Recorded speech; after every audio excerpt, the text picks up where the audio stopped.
November is Scorpio, also known as the sign of the serpent. You are listening to Brothers of the Serpent podcast.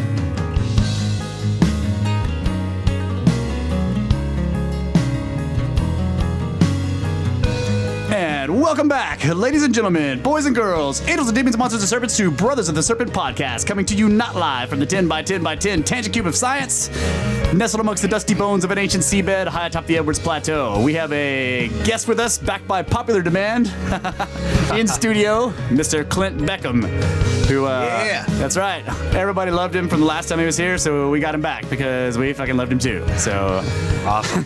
Hell yeah, man. Thanks for having me. Excited to talk to you, yeah. And as always, we are joined by the Watcher, Mr. Brett England, the longhead deep in a new place in outer space. How you doing, buddy? What's going on? Yeah, man, new space neighborhood, new space station, but happy to be here, as always. Right. Yeah. You ready to pull up some pictures of arrowheads? Because that's what you're going to have to do, yeah. Every time you hear an arrowhead name, find a picture. Yeah, that took me a while last time, man. Yeah. It's been a good while looking all those up. Yeah, so do your job, Watcher. You did a great job last time, though. But first, before we get into the interview with Mr. Beckham, we have space weather news. The next geomagnetic storm. Geomagnetic storms G1 class are likely on November 30th or December 1st when a stream of solar wind is expected to hit Earth's magnetic field. The gaseous material is flowing from a large hole in the sun's atmosphere. This is a long-lasting hole that has lashed Earth with solar wind once a month since July. The last time it happened on November 4th, auroras were sighted in multiple northern tier U.S. states. Space for the news. I thought there was like a lack of sunspots right now. Yeah, it's just a hole in the atmosphere. It's not a sunspot. Oh, it's in the atmosphere. Yeah. Okay. It says a large hole in the sun's atmosphere. Man, so it's going to get even colder? Yeah. All right. Damn it. Global cooling because of a lack of sunspots. It's a solar minimum, so yeah.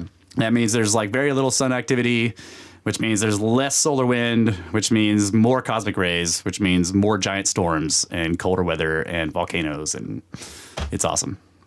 Yeah. That's why everything is exploding and freezing at the same time.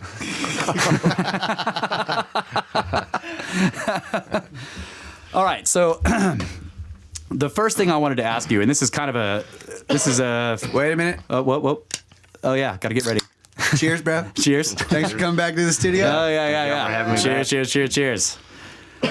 So, I meant to do this last time and I totally forgot. And of course, this question is very broad-based, so just say what you know. But basically, what do you know from starting from like Paleo period up till till present day? What are the movements of tribes in Texas and stuff like that? Like you can, whatever you know about that.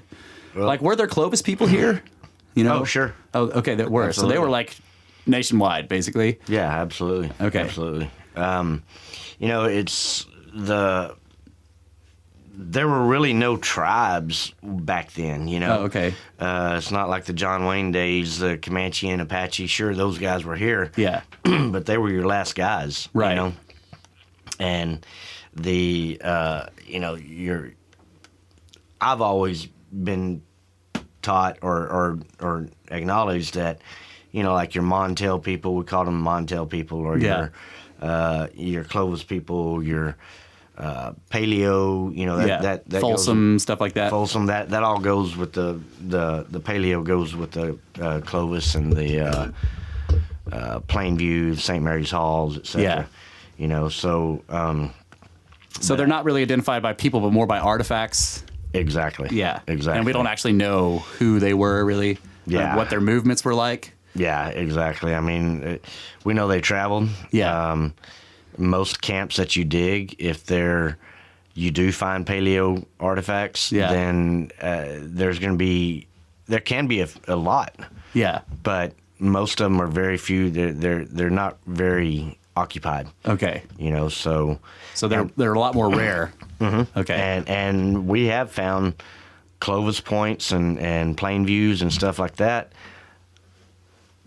at a higher level digging a camp. Yeah. To where maybe the Montel people picked that Clovis up. Right. Okay. Yeah. And said, hey, this is a cool point. I'm just going to keep it. And, keep it. yeah, instead of having to work and it's from the ancients. Like they must have thought, Okay, so, all right, so what about, this is another thing that I can never get straight in my head. What are the periods? Like we have Paleo, and then what comes after that? And well, you've got your prehistoric period. Yeah. Which is your bird points, and your last guy's 1,500. Okay. 500 to 2,000 years. Okay. And then you've got your archaic. Right. And they call that like late, middle, and early? Right. Late, middle, and early. I think I said that wrong. Yeah, no, it's archaic and then late archaic or early archaic. Yeah. Are we going from now to backwards? Yeah. Okay, so late archaic, middle archaic, early archaic. And then what's before that? That's paleo or? No, then you get into your transitional. Okay. If I remember correctly, transitional paleo, and then you've got your paleo. Okay. All right. And then paleo is like 12,000, between 10 and 12,000. Between 10 and they're claiming 15. Right. Okay. 1,000. So the tribe names and stuff that we know of now are all like the latest period. Mm-hmm. Yeah. Okay. And what's the latest period called? Just prehistoric or? Prehistoric is what they call it. Okay. So you got prehistoric and then archaic and then paleo, basically. Right. Okay. So we found we had some family in town, and they found a Frio, like a piece of a Frio base. So it was like that's pretty much right at prehistoric and archaic. So it wouldn't be, you couldn't really attribute that to a tribe or whatever. No, not really. Yeah. So it's like late archaic into prehistoric. Okay. Right. Yeah. That's cool. It's, and a lot of people don't realize, but a lot of the arrow points from the Comanche are metal. Iron. Yeah. That's right. I don't, or iron or copper or whatever, I don't know if I mentioned that in the last you didn't, podcast, but I do remember seeing that, that there were metal arrowheads, Yeah, I mean, it's not the John Wayne days where, they had guns too, Exactly, yeah. Yeah. One of our, Ty was showing, Ty, he sent us this picture. It was like, shows all these archers, with the longbows, and it's like archery. From how far away can you stab someone? Right. That's basically what it's about. Make a knife, put it on a stick, and shoot it with a string. Exactly. Stab somebody from really far away. So that's really interesting, though. I never realized that all those tribe names and everything are that recent. Yeah, they're recent. Yeah. So so who were the guys that were here recently that we have the names for? Apache, Comanche, and they were like here, or just in Texas in general. Okay. Yeah, they were here. Down on the coast, you have the Karanqua. Mm-hmm. Oh, okay. Up in northeast Texas and east Texas, starting central Texas up into Louisiana, Oklahoma. All up in there. You have the Caddo. Caddo cultures. Yeah. Okay. And that was, so the last time you were saying that the Caddo people were starting to get into the mound builder people. Right. Okay. They're the mound builders and stuff like that. Yeah. So. And then you get into Oklahoma, you've got the Choctaw, the Cherokee. Yeah. There was some Cherokee down here, but I mean, mostly up north. And how far west did the Apache or Comanche go, or are they just in Texas? Oh gosh, they went all over into New Mexico, Arizona. Oh, okay. So California, I'm sure. Wide ranging. Mm-hmm. And they mostly made, like, before they had metal, they were making just the little bird points, and then later on they were making metal points, and then they had guns. Right. Okay. But the knives and stuff were throughout, right? I mean, they weren't specific bases or whatever, but they were all making knives and scrapers and everything. Sure. So. They were doing that, and a lot of times, I'm sure they had metal knives as well. Oh, yeah. But as time progressed, they were like, hey, you know what? Why work on this rock? Yeah. We got metal. Let's just stab it in exactly. a deer horn and wrap some sinew around it and, scalp a white man. A lot easier. Save our time and labor, you know. Doesn't break as often as the rock. Right. Yeah. Exactly. Yeah. So, okay. So it's interesting because I've always wondered about the name differences because they have the same sort of we have the late, middle, and early archaic, and there's also what's it called, the lithic, Neolithic, Mesolithic, and Paleolithic, right? Mm-hmm. So the paleo the paleo that we were talking about with the arrowheads connects to the Paleolithic cultures of like of Europe and what they talk about the Stonehenge builders. Like we're talking about going way back, but paleo, it means they're like early stone, right? Meso is middle stone, and then neo is late stone. New stone. Yeah, or new stone. Yeah. So it's the same thing, except there's sort of I think it's a finer division in the U.S. or maybe in the Americas, just because of how many arrowhead artifact types there are here, maybe. Right. So I was just thinking about that. Well, the Paleo Indians, and this is my thought, those guys were running around trying to survive and trying not to get eaten. Yeah. Yeah. I think those guys were, exactly. I mean, when you have like the American Pleistocene lion and beavers the size of Volkswagens, and you told that story about the beaver like doing the sit up and hissing at you. Can you imagine one that weighed 600 pounds? Exactly. He'd be sending you to the other side. I just want to know, what kind of dams did they build? Yeah, exactly. Your whole tribe gets flooded out. That dang beaver's down there. Single beaver just built the Hoover Dam up there. Have y'all seen the movie Alpha? Yeah, Alpha. No, I haven't seen that one. Oh, that's awesome. Oh, yeah? It came out back in September or August, I believe, but I finally got to check it out, and it's about Paleo Indians. Oh, okay. I'll have to check it out then. Yeah, you need to check it out. But there's, with that being said, they were hunting bison, and but it was the larger bison. The bison bulls, the huge ones, Yeah, and talking about getting eaten. I mean, they're all sitting around the campfire, and they're on this hunt, and all of a sudden this saber tooth? Oh yeah, comes in, snatches his buddy here, and he's like, "Whoa!" And his dad's like, "Well, he's gone." He's like, he's gone. And we're not chasing that thing. Yeah, exactly. But great storyline. Y'all need to check that movie out. Okay, I'll check it out. So it came out this year. It's recent. Oh, okay, yeah, that's cool. Yeah, that's really cool. Yeah, I never even heard of it. Yeah.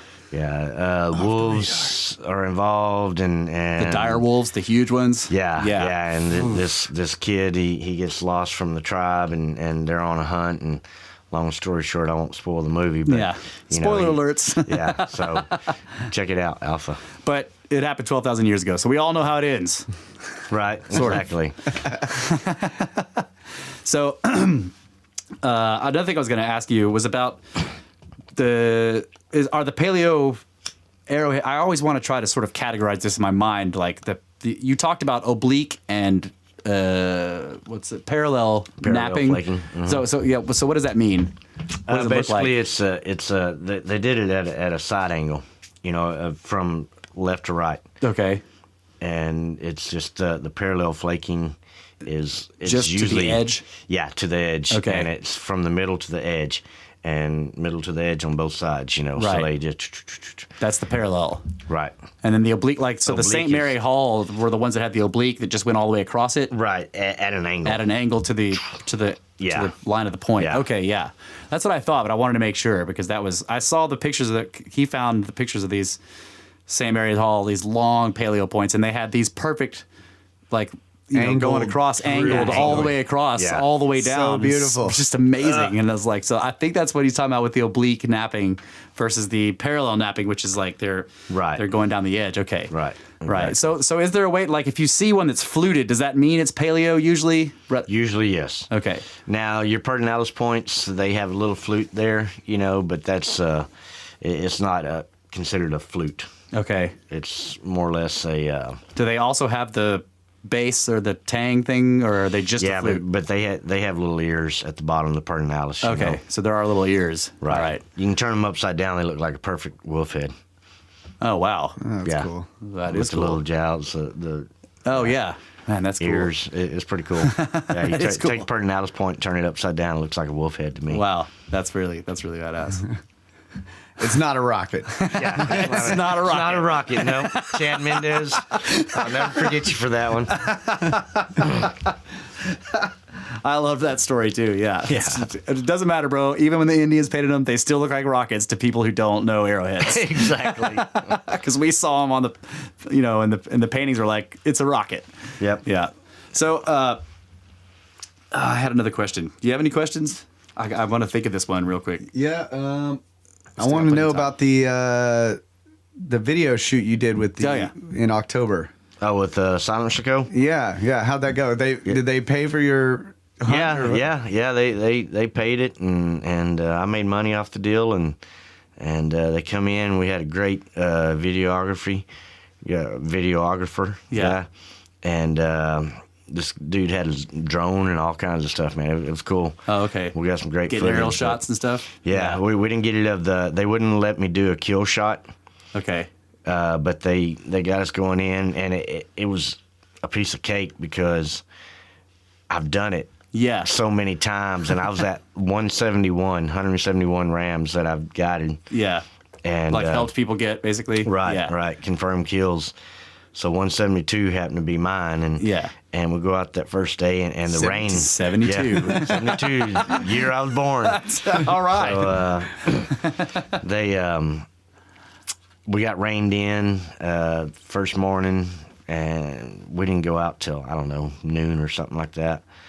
And went out. It was, I'd done it so many times, I knew exactly what to do. We saw a herd of sheep. I knew which ram I wanted. Yeah. Versus trying to tell a client, hey, it's that one, by the tree, by the big rock, which rock, which, because they don't know the size. Yeah. And he wasn't a giant. He was a 29-inch ram. He was a good, respectable animal. Yeah. And 250 yards, and I told him, I said, let's go. Yeah. And threw it on off safety and whack. Nice. Shot him. And, did you get to see the finished video, or are they still working on it? They're still working on it. Okay, yeah. Yeah, they're still working on it. And, are they going to put it up somewhere, or is it going to be for advertisement for them? I think it's going to be on YouTube. Sweet. So I use their rifle, their suppressor, real tree camo. Oh, Gave us a bunch of gear. It was nice. Cool. I got a new backpack out of the deal. All right. Some real tree camo and awesome. And it was a fun deal. So make sure when you get the link to the video to send it to us, and we can put it in the show notes. Yeah. For those of you who didn't listen to the first episode that Clint was on, how did you get the gig? Like, what was the whole deal? Because they brought Mendez out there, right? Yeah. They brought UFC fighter Chad Mendez out, and then they were like, "Have you shot one yet?" Yeah, and that was it. Yeah, they were like, "Have you shot an audit?" No, 6 years of doing this stuff, and I've never killed one. So, and then I kept in touch with Darren Jones with Silent Chicago, great guy, ex-military. Oh, okay, cool. Yeah, so it was fun. It was real fun. But you got rained out the first day.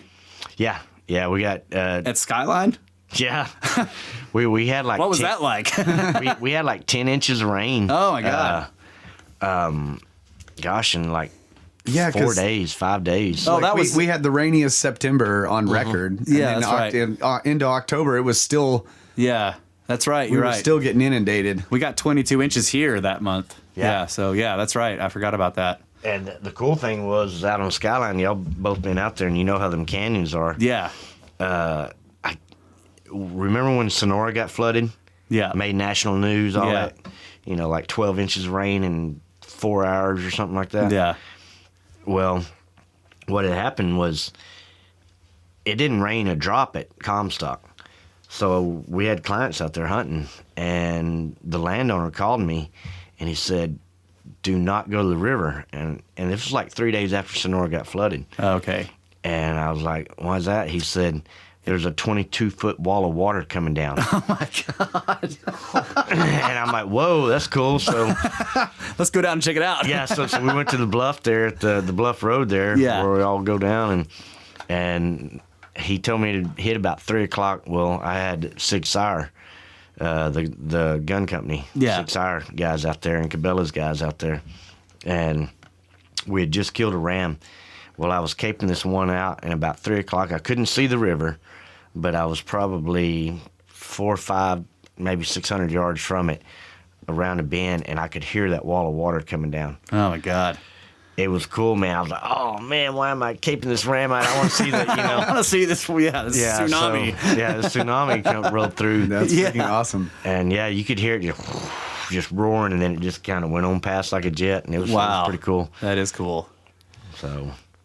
And you think about that because you look at those canyons and you see the erosional patterns like way up high, and like how that must happen on enormous scales sometimes when there's like big disasters. Oh, sure. So in the past, there are walls of water coming down those canyons that are 100 feet high, 200 feet high. Oh, just like no telling what those pour is, Yeah. Well, I mean, there's this one place that you took us where y'all had actually done a dig and you had buried it all. Mm-hmm.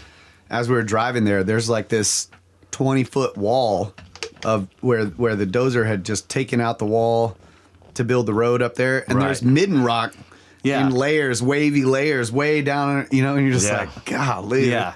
So that it just buried it. Like some enormous flood came down and dumped all that sediment on top of that Midden rock. Yeah. Yeah, and no telling how much got washed away, I've seen it on a million camps. I tested one yesterday down on Mason Creek, and I think it's going to be a good camp, but I didn't have a skid steer. I just went in with sharpshooter, and I found a sign.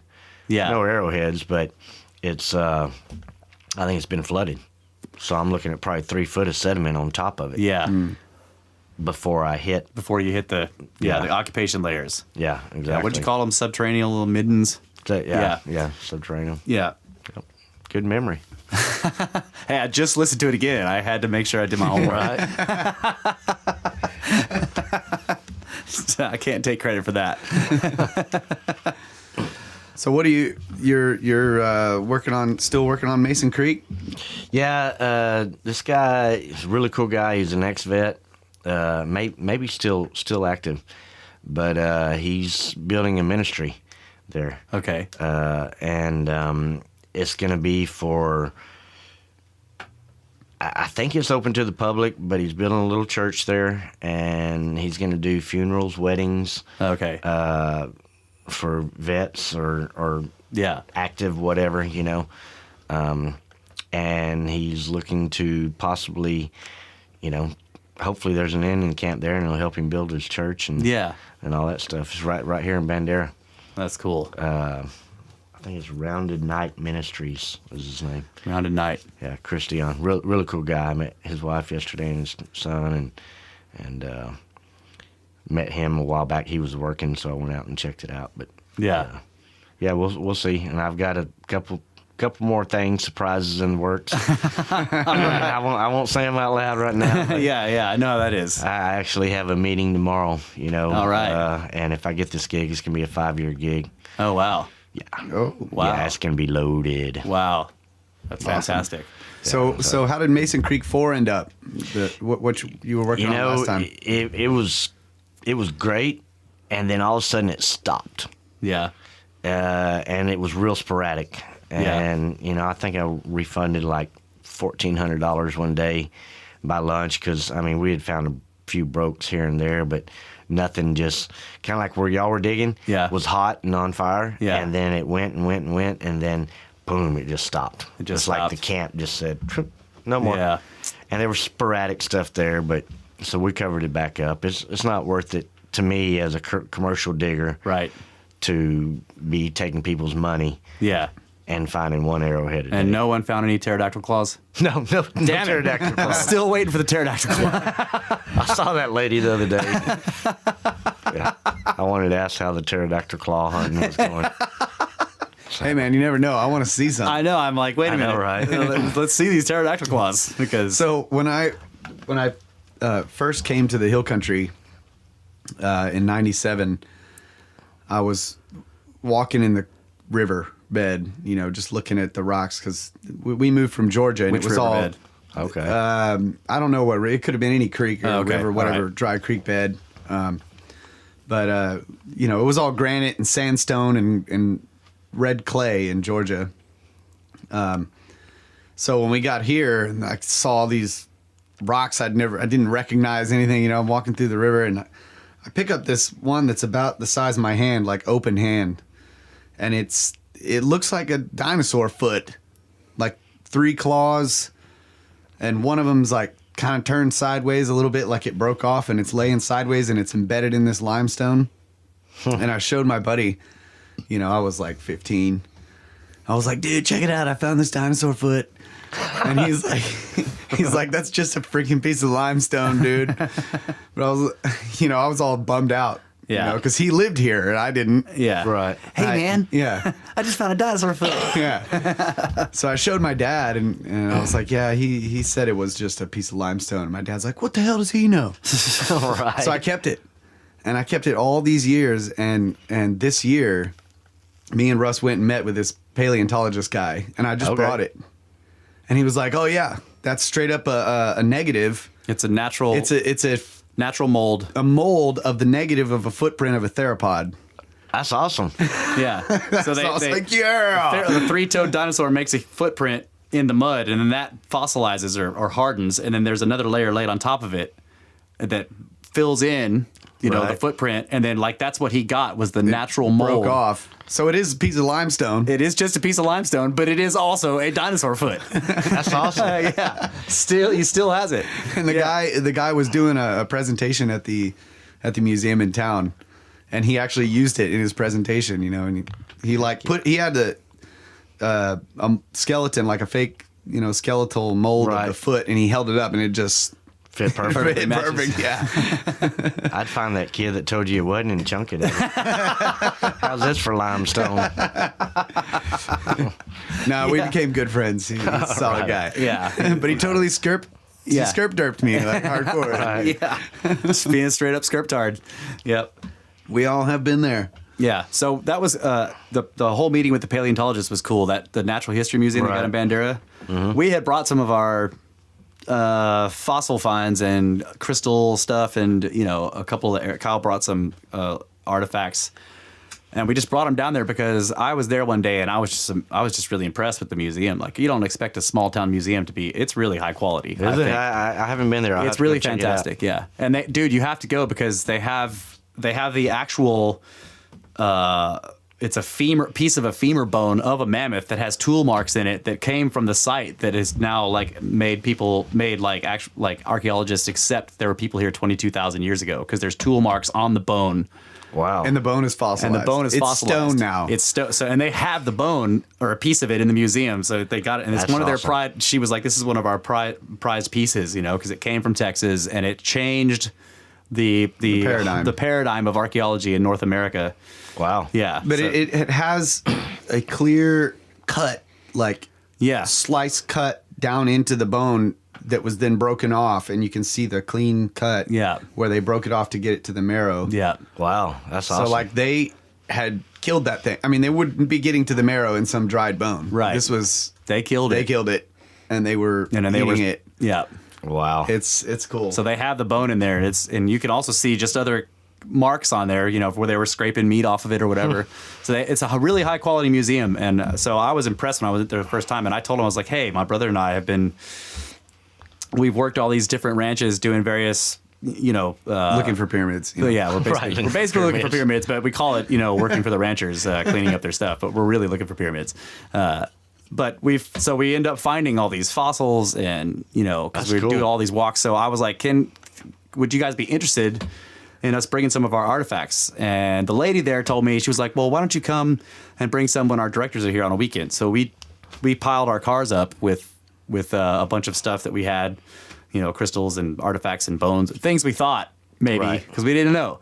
And we brought them, and they were impressed, and they were like, okay, so come again on this specific date when this guy is a paleontologist will be here, and he'll be able to tell you and us what these are. And that guy was awesome. That's cool. And he's the one that told Kyle, yes, that is a actual dinosaur foot. It's a natural mold, and yes, that is a dinosaur bone, and so is that, and so is that, and those are teeth, and all the stuff we thought. We were just like, thank you, God. This is awesome. But we got to give credit where credit is due. It was the watcher that's got it all started because he had the field trip with his right. family. Yeah, that's right. I totally forgot about that. Yeah, he sent me a text one day. He was like, "Hey, I'm in Bandera going to the museum, and you're not very cool, but maybe you should come anyway." And I was like, "Okay, I'll come." and then I was really impressed. So that's how we ended up doing that.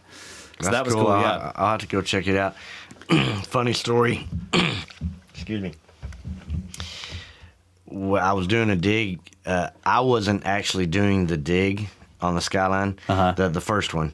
that he's a commercial digger. This is the one where he said you were going to kill people with the skid steer. yeah, that guy. Yeah, that guy. Get off that thing! You're about to kill somebody. You're like, man. I don't think I told this story, but you're talking about the bone, the mammoth bone that had the marks in it. So there's a digger, and he opened the site Austin Diggers years ago. Okay, and he was probably the first internet. Okay, so website. Arrowhead, website guy. Hal Hopkins, great guy. He's a little kooky. Yeah. He always has his umbrella on a hat, you know. Awesome. I like him already. And he's a prankster, you know, and he's got it. He brings his own screen, and it's got it set out into segments, you know, where he takes and all his rocks fall in one tray. And oh wow, he's I call him Mr. Gadget. You know, He's got an umbrella on his backpack that you know he sits over and screens. You know, where does he get these wonderful toys? But I love Hal to death. He's been to a lot of my digs, and I give him great rates, special prices, and he comes in and he'll test. He'll come in and test. Yeah. And, hey, I want dirt from right here. Right.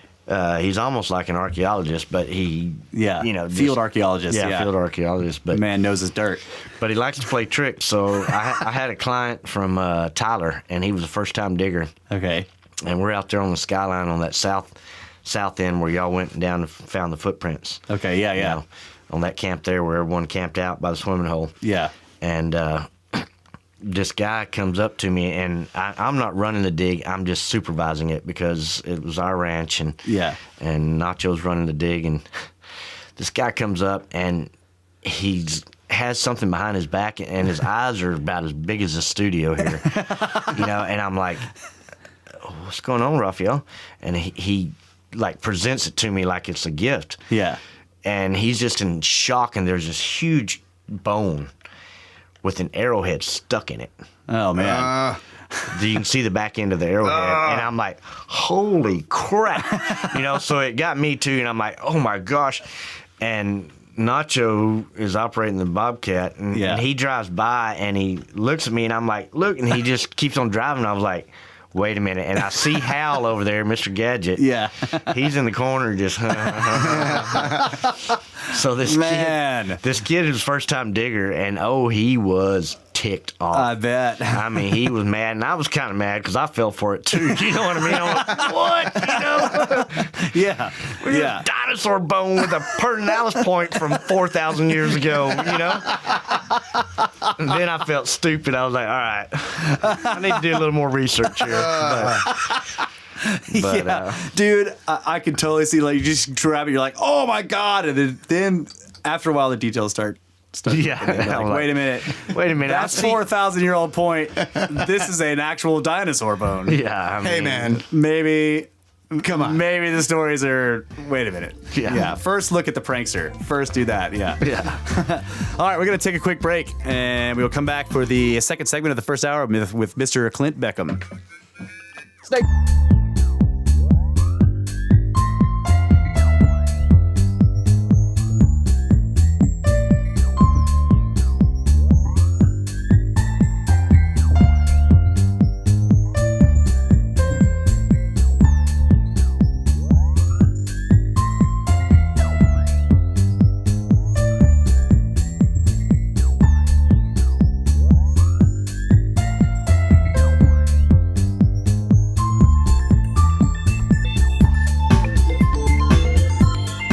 we're back. 3 serpents in the 10 by 10 by 10 serpent mound. High atop the Edwards Plateau. Got Clint Beckham in studio. That's right. And definitely a snake bro. Yeah, absolutely. The more we talk to him, the more we are totally positive that he is a serpent.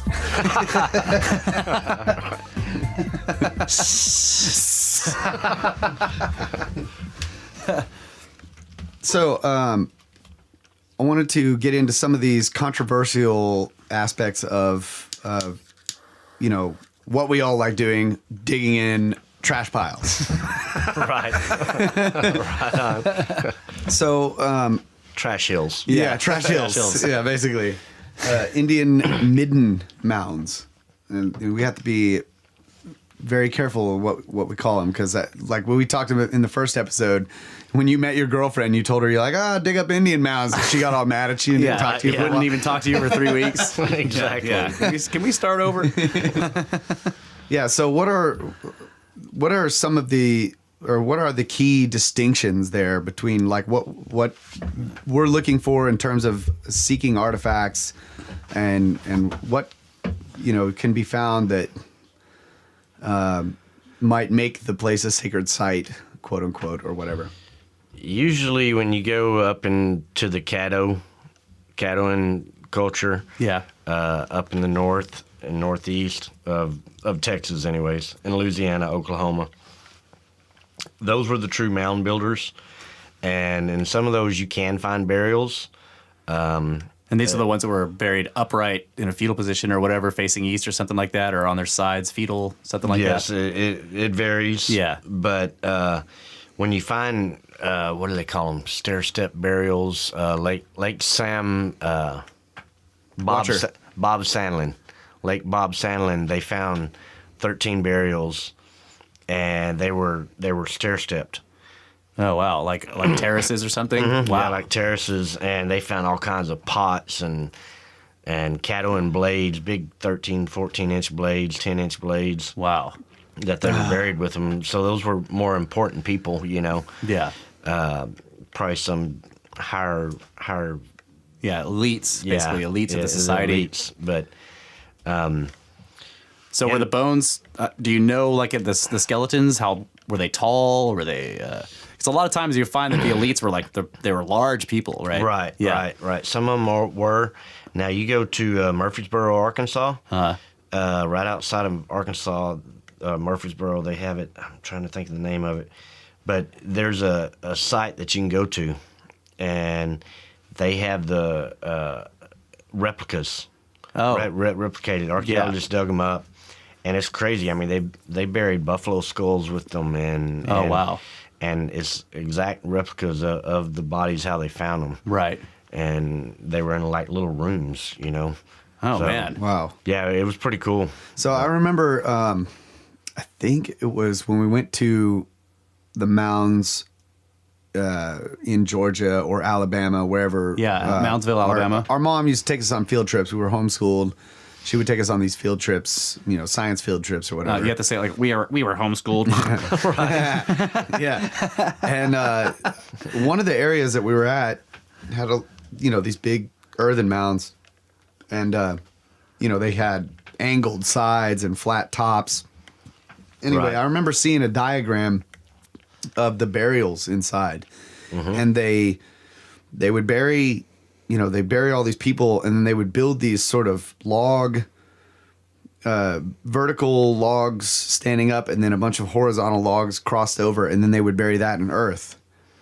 And then they would go up the next layer and do it again and again Right. and again. So the mound was actually it was a structure underneath of logs that covered the bodies. Yeah. Do you remember seeing that? Yeah, I do. And I remember reading about it in Giants in North America. Oh, okay. And, a lot of that, they would diagram them out, and they'd show you how, like, there were these extremely deteriorated, especially in Mississippi where everything's wet, but the extremely deteriorated log structures, but the bodies were actually held in cavities because of that. They weren't just, like, encased in earth. I think that they actually lived on top of them. Yeah, that's what you said last time, that they would build huts.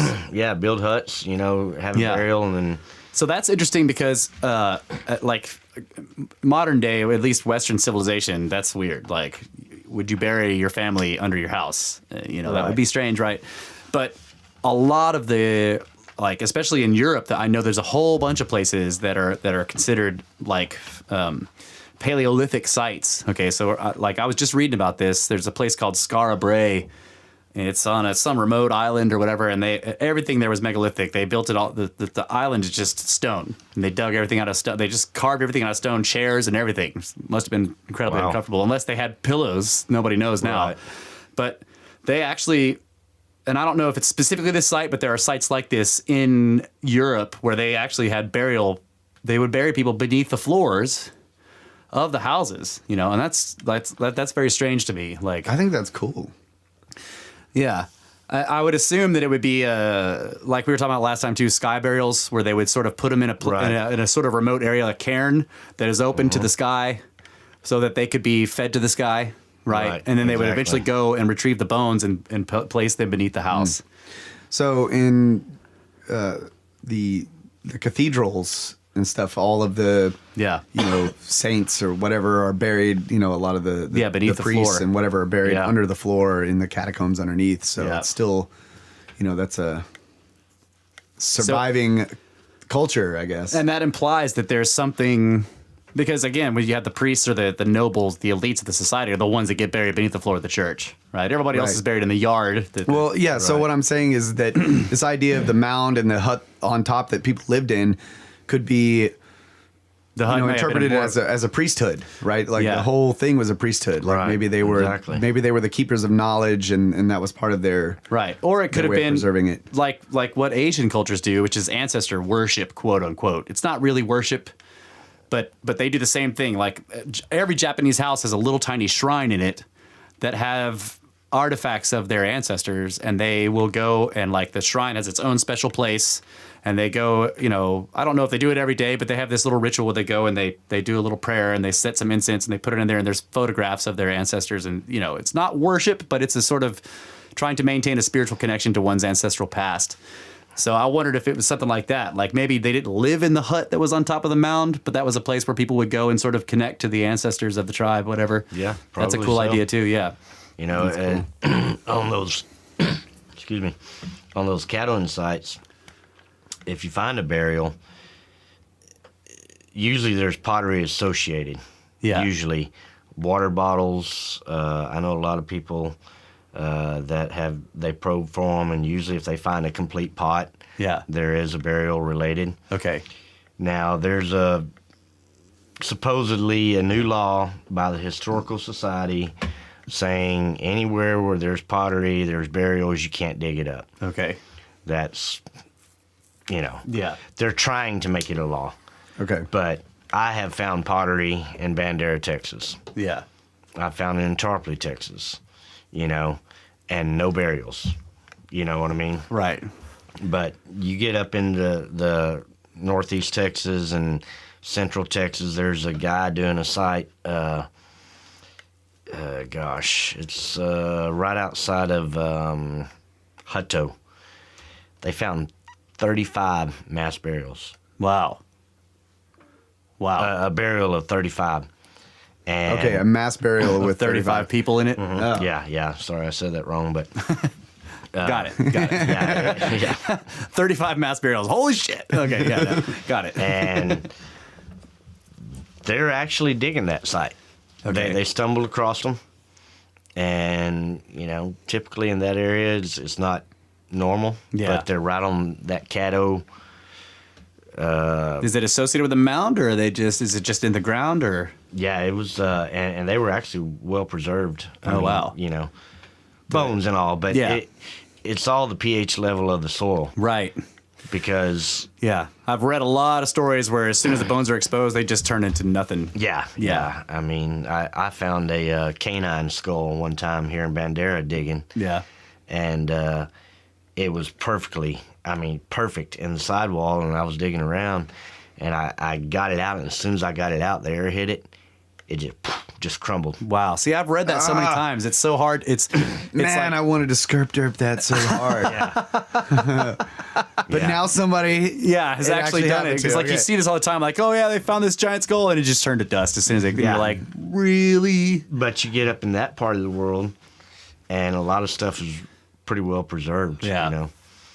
So I found them up there in northeast Texas, and I just leave them alone. And bad juju. Yeah, bad juju. Yeah. So what do you call what was the phrase for looking for the pottery or for checking for pottery? Oh, probing. Probing. How does that work? It's like I've got a buddy, and he's really good he has like over 250 complete pots. Wow. And he's up right on the Texas-Louisiana border. And he has it looks like a car antenna. Okay. Little more solid, though, in it. And it's got a little ball on the end of it. Okay. that he soldered onto it, and he pokes it in the ground, and he'll feel them. He can tell you if that pot's broken. Oh my God! Or he can tell you if that pot's just a shard, or he can tell you if he hits an arrowhead. That sounds like a just version. based on the way the steel feels when he whatever Yeah, he hits. so he just It's like probes. limestone, flint, pottery. Yeah, Sounds like a version of dowsing almost. So what kind of soil are we talking about here? It's sandy soil up Sandy, there. okay. Up there where we did that dig up on the White Oak Creek there in northeast Texas. It's really sandy soil, and you just poke along and bam, you can feel it. Wow. And it may be a foot deep or it may be 8 foot deep. This is like the poor man's GPR, right? Yeah, pretty much. Yeah, pretty much. So And- down in Hondo, where it's sandy soil, it's so hard, Packed. Yeah. packed tight. I mean, you can't even hardly drive a tent stake into it. You know? Yeah, it's It's got a little bit of clay mixed into clay. it. Yeah, that's what I was fixing to say. But that stuff up there, I mean, bam, he was like, okay, here's a pot here, and he'll dig it up. Oh man. That's And they're trying to make this illegal. Historical Society Yeah. is trying to. I thought they were about to legalize pot, man. Right. Exactly. Exactly. Sorry, I just had to get that. Just had to get that pretty good. bad dad joke That's out pretty there. good. But no, So it's, I have a friend who, she has an artifact that I think it was her father or her grandfather dug it up in a mound somewhere in Texas, I think. But it was classified, I guess, as a toy, like a children's toy, and it's a little turtle, but it has a rattle in it, like a rattlesnake Is rattle. it wooden?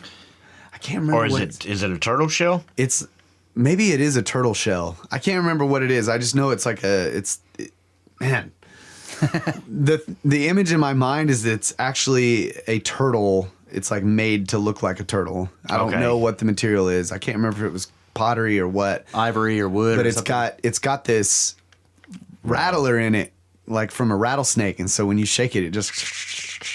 Wow. But he dug it up in a mound somewhere. Wow. That is So- cool. Probably that you can find stone pipes and Yeah. effigies of little faces and all that stuff like Yeah. you find down on Amazon and stuff like that. Yeah. You can find that up in the Caddo culture. Did a lot of that. Now, And where does that start? Like, where does the Caddo? I would say about just a little north of Austin, headed north. It goes into Oklahoma and Louisiana, you said? Yeah. and Oklahoma, in east and north. It was east, yeah. Yeah. Oh man. Ohio. This is a bunch of, Ohio. yeah. All the mount. Well, and that's kind of like we tell ourselves that everybody who built mounds was the same culture, but we don't really know that. It's I mean, you've got your Choctaw; those were mound builders. Yeah. You got your Caddo, and then whatever else is all up there. yeah. So this is probably this is a little bit outside the topic specifically of natives or arrowheads, but we did a lot of looking into ancient American giants, like people finding gigantic skeletons, not like cyclopses, but people who Right. were just enormously tall, and sometimes had anomalous bone structure. Like one of the big things was what they call double dentition. They had 2 rows of teeth, so they have these enormous people, and there's thousands of these. Okay, so like you go online, and the first thing you find is a bunch of hoax pictures. If you look this up, the second thing you find is a bunch of scriptards saying that it's all, what did Kyle call it? You said it was a newspaper hoax fad, right? That's what they claim it was. This is a big hoax fad, right? It's a Right. fad of hoaxes. Chupacabra. Yeah. So, but it's really, there are thousands of cases, and it's not so much newspapers as they are buried in small town libraries and in their records of it back. So starting in the sort of early 1800s, going all the way up to even 1950, people all over the United States were sort of digging in mounds and other things like that, and other places, finding caves, whatever, and finding these enormous skeletons. Okay, sometimes they fell apart, like you were talking about, just crumbled into dust as soon as they were Right. exposed to air. But even the Smithsonian, they have this thing called the And I read it. It's called the 12th Annual Report to the Bureau of Ethnology, okay, to the Smithsonian Institution. And it was basically the Smithsonian had its own archaeologists that went out all over the United States and were digging in various mounds, or just being present while local people and archaeologists were digging in the mounds, and they're documenting, right? And in that report, which is 400 pages long, has all these reports of enormous skeletons. And what was fascinating to me is that, so they're digging in a classic story is they're digging in a mound. So they've got this very large mound. I've seen some of the pictures where they're huge, right? It's like a pyramid. They start at the top, or if there's a break in the mound, they start there, and they sort of layer it down, removing it layer by layer, and then cataloging exactly how everything was laid out and how all the bodies were found. And they get to the bottom where basically they've reached what would have been ground level, right? And they find out that there's still a burial, but this one's subsurface. Okay, and they get subsurface and they find out that there's this gigantic stone box, and in the stone box is a single enormous 12-foot skeleton. Oh, wow. Okay, and so what it looks like, and this is some of the cases, some of the big people were in the mounds, okay? But in some of these cases, it looks like later native cultures came along and buried all of their elites on top of this one giant. Wow. Like they knew he was there, and all of their elites got buried on top of him to be associated somehow with this strange ancient. Interesting. Isn't that fascinating? Like that. Like I love this whole topic, and in the way it kind of connects to the Native Americans is very interesting. And even up to the point of colonial era. So like pilgrims, like if you read William Bradford's, is that his name? Bradford? The Mayflower? Yeah. Yeah. If you read his journals, which are, you can read them, some of the native chiefs he was dealing with were 8 or 9 feet tall. They were enormous people, and he talks about it, like this guy's freaking huge, and just like he'd call him a perfect specimen of humanity, just like this enormous, perfectly sculpted, square-jawed, chiseled dude. Looks like a Greek sculpture, basically. Real friendly, though, deal with them and stuff. There's something interesting there, something very interesting about that. I mean, you don't have to. I know down on the Pecos River, West Texas. Yeah. Those people were very tiny. Yeah, so that's the other thing. There's also the very, very small people. Yeah. I mean, they were little tiny guys, and it's there's a cave. I think I might have told y'all in the last podcast. It's called Cave of Many Hands. And a friend of mine, sounds familiar. Yeah, a friend of mine, they own that property, and their house is on top of it. Of course. Yeah, their river house. So you go down below, and you can see these tiny handprints. So it makes me wonder if it was kids, right, or were they full grown? Were they full grown adults? I mean, it's pretty cool. So. You never know. I mean, yeah, I'd be interested because there is a way to tell. Like if somebody, there is a way to tell because a child's hand will not. There will be certain indications from a handprint, proportions, whether the proportions are childlike or if they're fully adult. Even depending on the size, doesn't matter. It's the proportions to the joints. Okay. So I'd be interested to find out because there is a way to tell. Is that a kid's hand or is it a fully? I can take y'all to that. Next time y'all are out there, I can take y'all there. Yeah. Assemble the snake force. That's right. Yeah.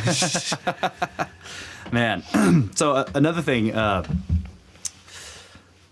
had a friend whose family at one point owned a lot of land near Big Bend. Mm-hmm. Okay, so it wasn't in Big Bend, but it was off to the side of it, sort of. And they had caves there, and she said the same thing, that A&M came out when she was a little girl, and they did digs there, and the people that lived in that cave were very small. She said they were childlike, but they were fully grown. Right. And it's hard to find this in modern literature about this topic, right? You can find it in popular literature, people talking about, small people or giants. But in the academic literature, there's not really a whole lot of, and that's strange to me.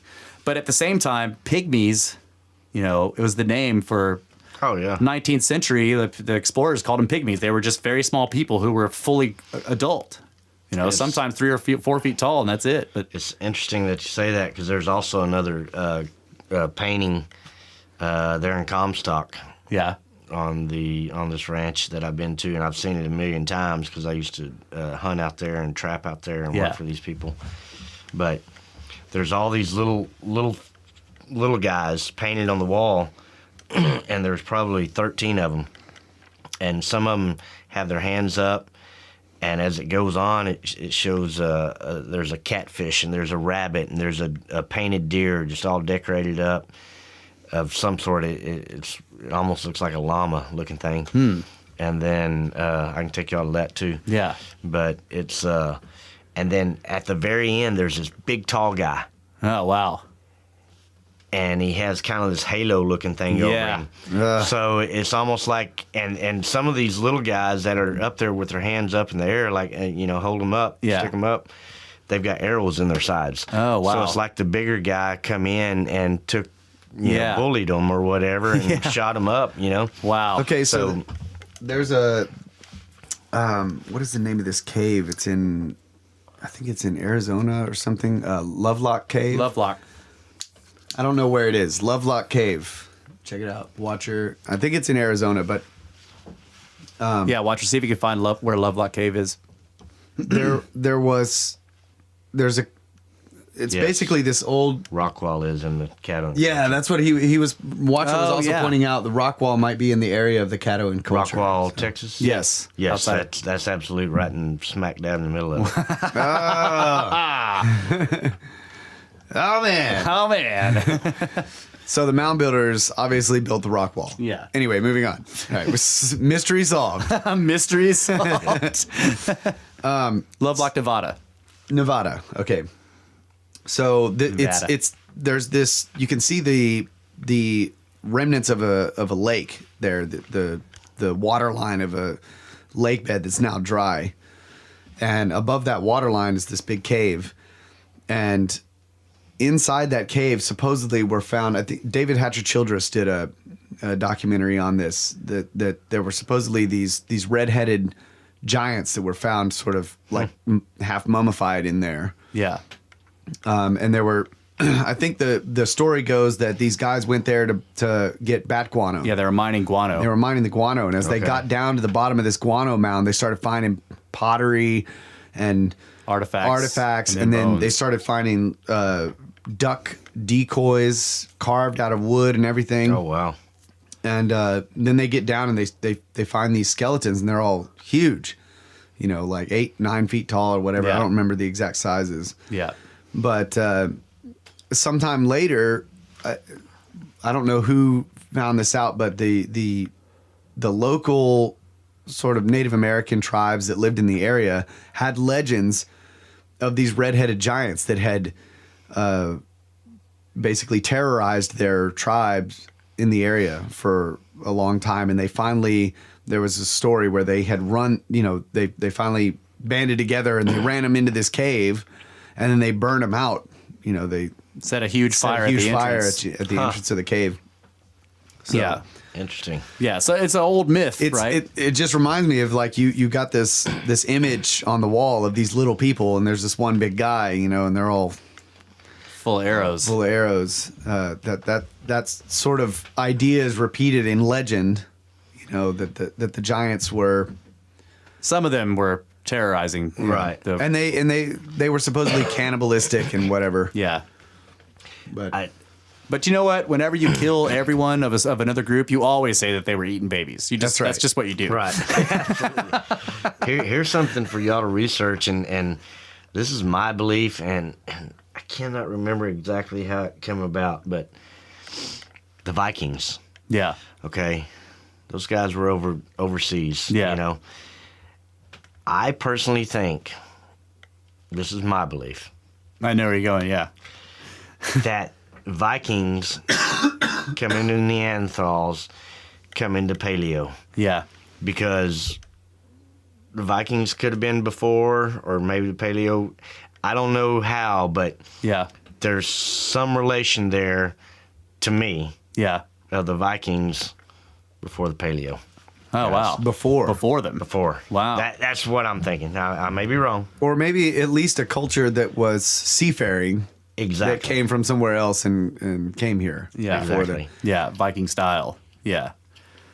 I totally agree. So, should we tell the Vermont story? That's what I was about. I totally thought as soon as you started talking about this. So like when we have relatives in Vermont, so we went up there for a wedding, right? And I wanted to take, and we kind of planned this out, but I was at the time I was in touch with a guy who'd done a lot of giant research in the New England area. Jim Vieira, he's kind of famous now. He did the History Channel show Lost Giants in North America. So he wrote a book and everything. He's kind of famous. But I used to talk to him on Facebook. And I sent him a message. I was like, hey, dude, I'm in Vermont. I'm in this area. Where are the freaking Giants at, bro? Like, where are the colonial root cellars I can go look at? And he gave us the name of Smith Farm. He was like, well, I heard this is in this area. You guys should go check it out. So we did that. And it was awesome. But the other thing that we had kind of gotten wind of was that there might have been a megalithic structure or a standing stone. Yeah, so our uncle had friends, and when we started talking to him about this, like, hey, let's go to Smith Farm, let's do this thing.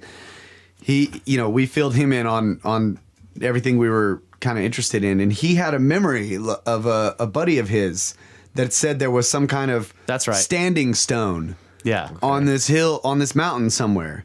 So he got in touch with his buddy and he's like, oh yeah, it's over on this road or whatever. Yeah, way back down this road, yeah. So we're like, yeah, let's go. We drove out there. It was probably an hour drive. Yeah. And we're getting way up in the hills following his buddy's directions. And we think at some point, like, okay, maybe we're lost because it's now a 1-lane dirt road, and we're just like going, and it's like deep Vermont woods, like all the trees are enormous, and we pull up, and there's this little cabin, and there are these people in a minivan, and they're unpacking some stuff. They just pulled up, and we're pulling up next to them, so we roll down the window to see. Maybe we'll find out if they know anything about it. Yeah, and my uncle asked them like, hey, we're looking for this standing stone, supposedly up on a mountain nearby here somewhere. He's like, oh, I don't know anything about that, but there's a cave up there that the Vikings built. Nice. And we're like, yeah, that's what we're looking for. Nice. There's a cave back there that the Vikings built. So he gives us this crazy way of how we can go get to it. Well, the old man owns a property up there, and he don't like nobody walking in. But if you keep driving, you'll see a creek, and then if you stay to the left of that creek and hike this far and get up to the top of the mountain, you can find it there. We were just like, dude, okay, we couldn't figure it out. Yeah. So we'll have to follow up on that. But later, it was like it struck us later. It's like a cave that was built. Which is like what Jim Vieira had done. Like a lot of his research was what they called colonial root cellars, and he was a stonemason. Jim Vieira is, right? And he's going to these things, and they're megalithic. There's these massive stones, and they're constructed. They're dry laid, no mortar, and so he's like, these are not. And they're on the sides of mountains and where no one ever built a house, right? They're not root cellars from colonialists, and they're aligned to the solstices and the equinox, and just they have all these alignment properties, astronomical properties. So where like you go in, there's like an entryway sort of tunnel, right? So when you're looking at the thing, it doesn't look like much because most of it's underground, but you just see this sort of like two big stones, and then there's this enormous lintel stone going across the top, like giant, like and weighs then it just tons. Looks like a hill. And then it's just a hill. But you go down in there, and there's this long, narrow entryway, and in the back there's a sort of a room. And if you're in there at the right time, either for a solstice sunrise or something like that, the sun will shine directly down that passageway and light up the back wall, which sometimes has carvings on it that you can only see during that period if you don't have a flashlight. And they would put, like in some of them, they would put these massive quartz crystal stones in particular places. Like one of them had a little chink in the wall up here, like this tiny little hole that was open to the outside area in the roof.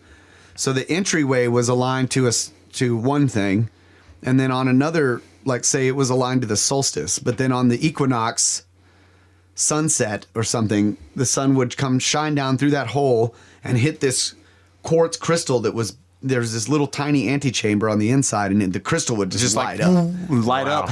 Like, okay, these are not root cellars. Yeah. They're not colonial root cellars. Like, this is probably This is your way home. You know what I mean? Yeah. On this day, you can find a house by here. Right. Light of Venus comes through, turns on that quartz thing, and teleported you. It's just funny that they thought it was the Vikings. Right, these guys that had lived there. Yeah. Probably all their lives or whatever, had been told it was the Vikings that built this cave. Wow. So, and I think I brought this up. I can't remember. There's this place in Canada, and it's like Providence, or I can't remember what the name of it is, but where all these petroglyphs are carved into the granite stone on the floor, on the ground.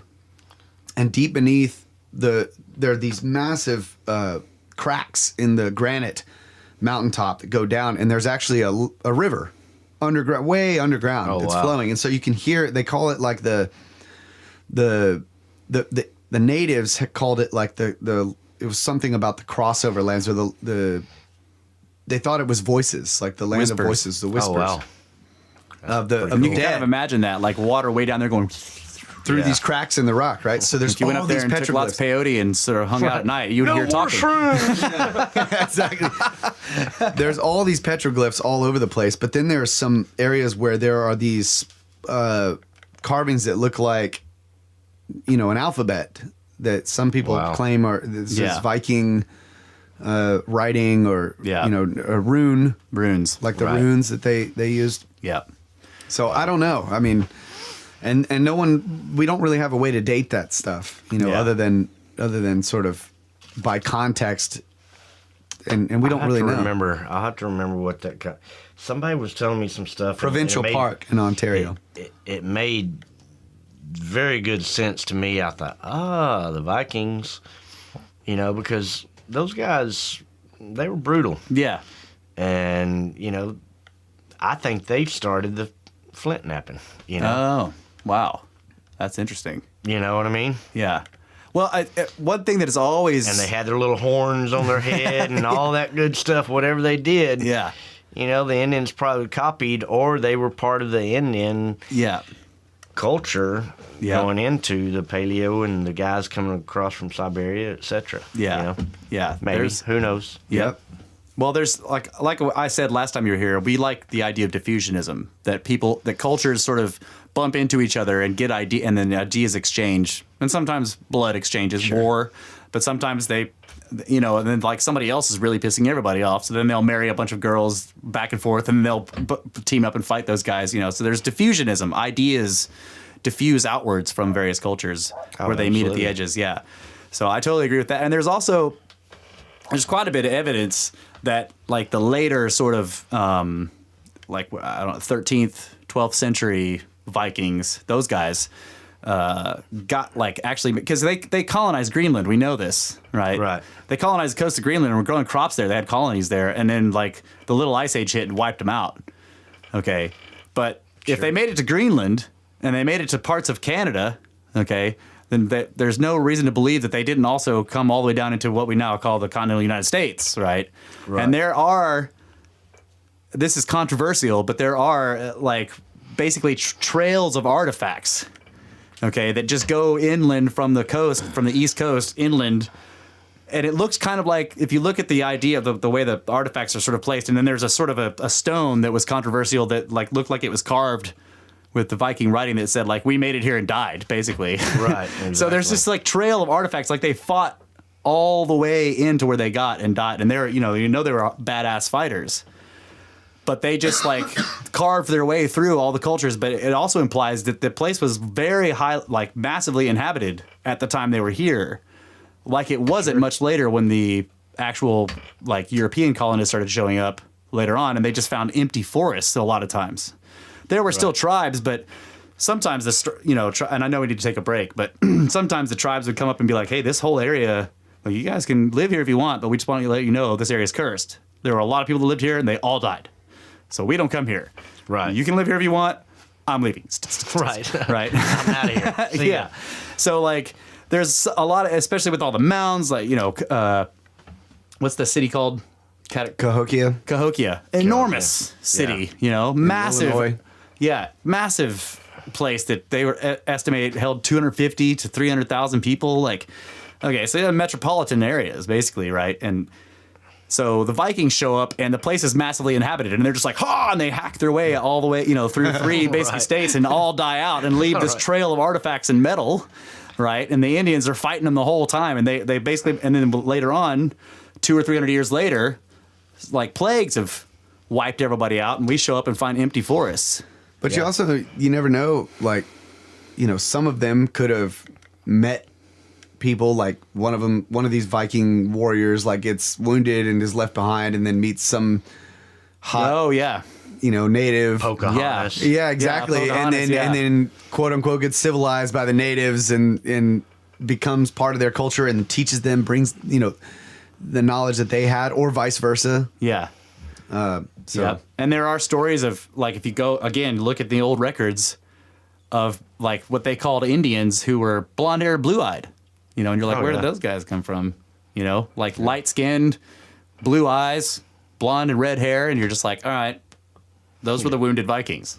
That found Pocahontas. Exactly. I have a quick story real fast. Okay. I was living on a ranch out in Valverde County, and my buddy I used to ride bulls with, and we're out there, and we were 50 miles from town, and I like to dig arrowheads. Well, he didn't care nothing about arrowheads. He's the guy, I think I told y'all on the podcast, that was always throwing dirt clods at me or whatever. Oh, yeah.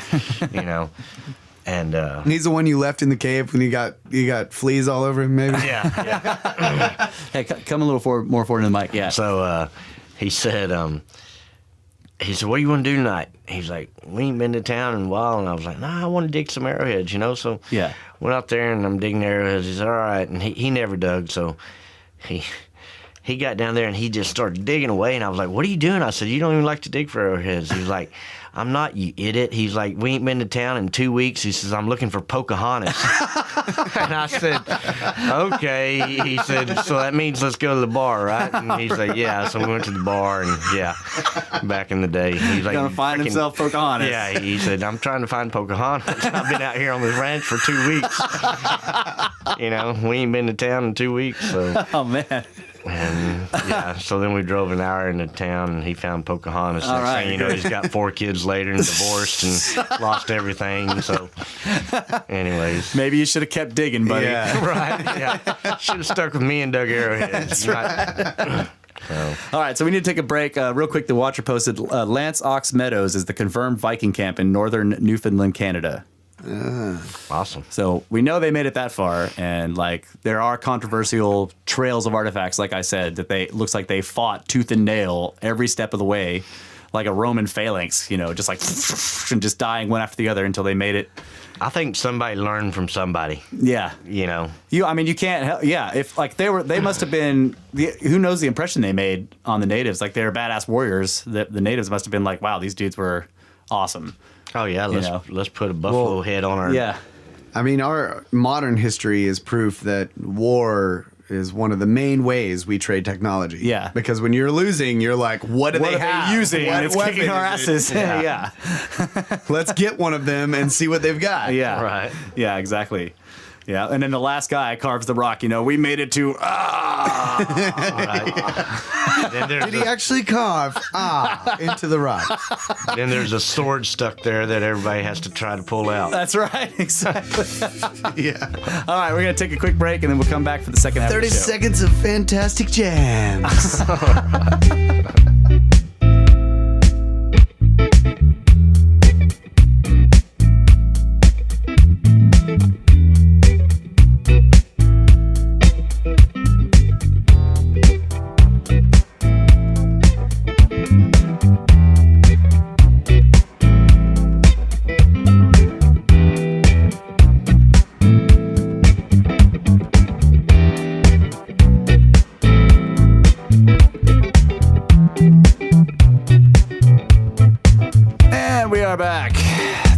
Snake Bros Institute for Advanced Arrowhead Studies. There are no degrees. The learning never stops. You just keep on digging. There are only certificates of ignorance because we don't know anything. All right. So in the break, we kind of we sort of mentioned a little bit the Michigan mines because you were talking about copper. What was the copper thing you brought up? The Iceman dude. Yeah, that's right. Okay, yeah. So where did this guy get copper? This is Utsi is 5000 BC. So, but wait, what was the story with that? You saw it on like Nat Geo or something like that several years back. You know, it was the man frozen in ice. Yeah. You know. Yeah. Neanderthal, Viking, whatever he was. You know, Indian, Eskimo, who knows? You know. But, yeah. They call him Utsi. He's where was he? Yeah. Where was he found? He's in the. Up in the Bavarian Alps or something like that? Yeah, he's in the Alps, like way up high, and he was like, basically he was encased in a glacier that had been, like periodically would melt back and then it would reform and then it would melt back and come forward. And then at one point there was a really warm period and it melted back far enough and he was partially exposed. And some hikers went up there and found a piece of him sticking out of the ice. And they notified authorities, and they went up there and basically cut a big block of, Encino Man style, cut a big block of ice and pulled him out of it, and then basically gave him coffee. Yeah, gave him coffee. He was very well preserved too. Yeah, he didn't wake up and wheeze the juice, but. All right. All right. God. Wheezing the juice. Wheezing the juice. No, wheeze the juice. But the guy has sort of broken paradigms all over the place. And I forgot about the copper weaponry, but yeah, you're totally right. He also had a head knocker, a big club. Mm-hmm. One kind of that has the ball that sort of pitches forward. And he had all this weaponry all over him. And he was I think they said he was in his late 40s or early 50s. So he was like, and he was just a hard ass. And he apparently decided for whatever reason to go up into this pass. And people are making up stories because no one knows what really happened to him. But he was murdered. Okay. Right. He had been hit in the face. His jaw was broken or something. Parts of his face were broken. He had been hit in the face with another club thing like the one he had. Maybe it was the one that was near him. I don't know. But he was stabbed by something, or he has arrowheads in him, basically he had been stabbed, and he also had a bunch of old injuries that he had survived. So the dude was like a hardcore warrior and hunter. And they assumed that he was up there hunting, or maybe he was running from somebody who had previously, because they think that maybe there was a back, like he got shot in the back with an arrow. Right. Okay. Yeah. And he turns around and somebody's like whap and hits him with the club. And so he was laying, I remember looking at pictures of him. He had like gotten hit in the face and it spun him around and he landed with one arm crossed over his face and like he's still stuck in that position. So you can see the arm, the shoulders bent, arm is going across underneath his jaw and it's laid out like just like he fell. Wham! He was unconscious and then he died in the ice. And then there was a storm or something that covered him in snow, and he's just been preserved. And he's 5,000 BC. This is 7,000 years ago. Yeah, right? Which is very close to transitional paleo. Right, exactly. Yeah. That's wearing a butt flap only. Butt flap only, yeah. Yeah, barefoot butt flap, right? Yeah. He's fully decked out.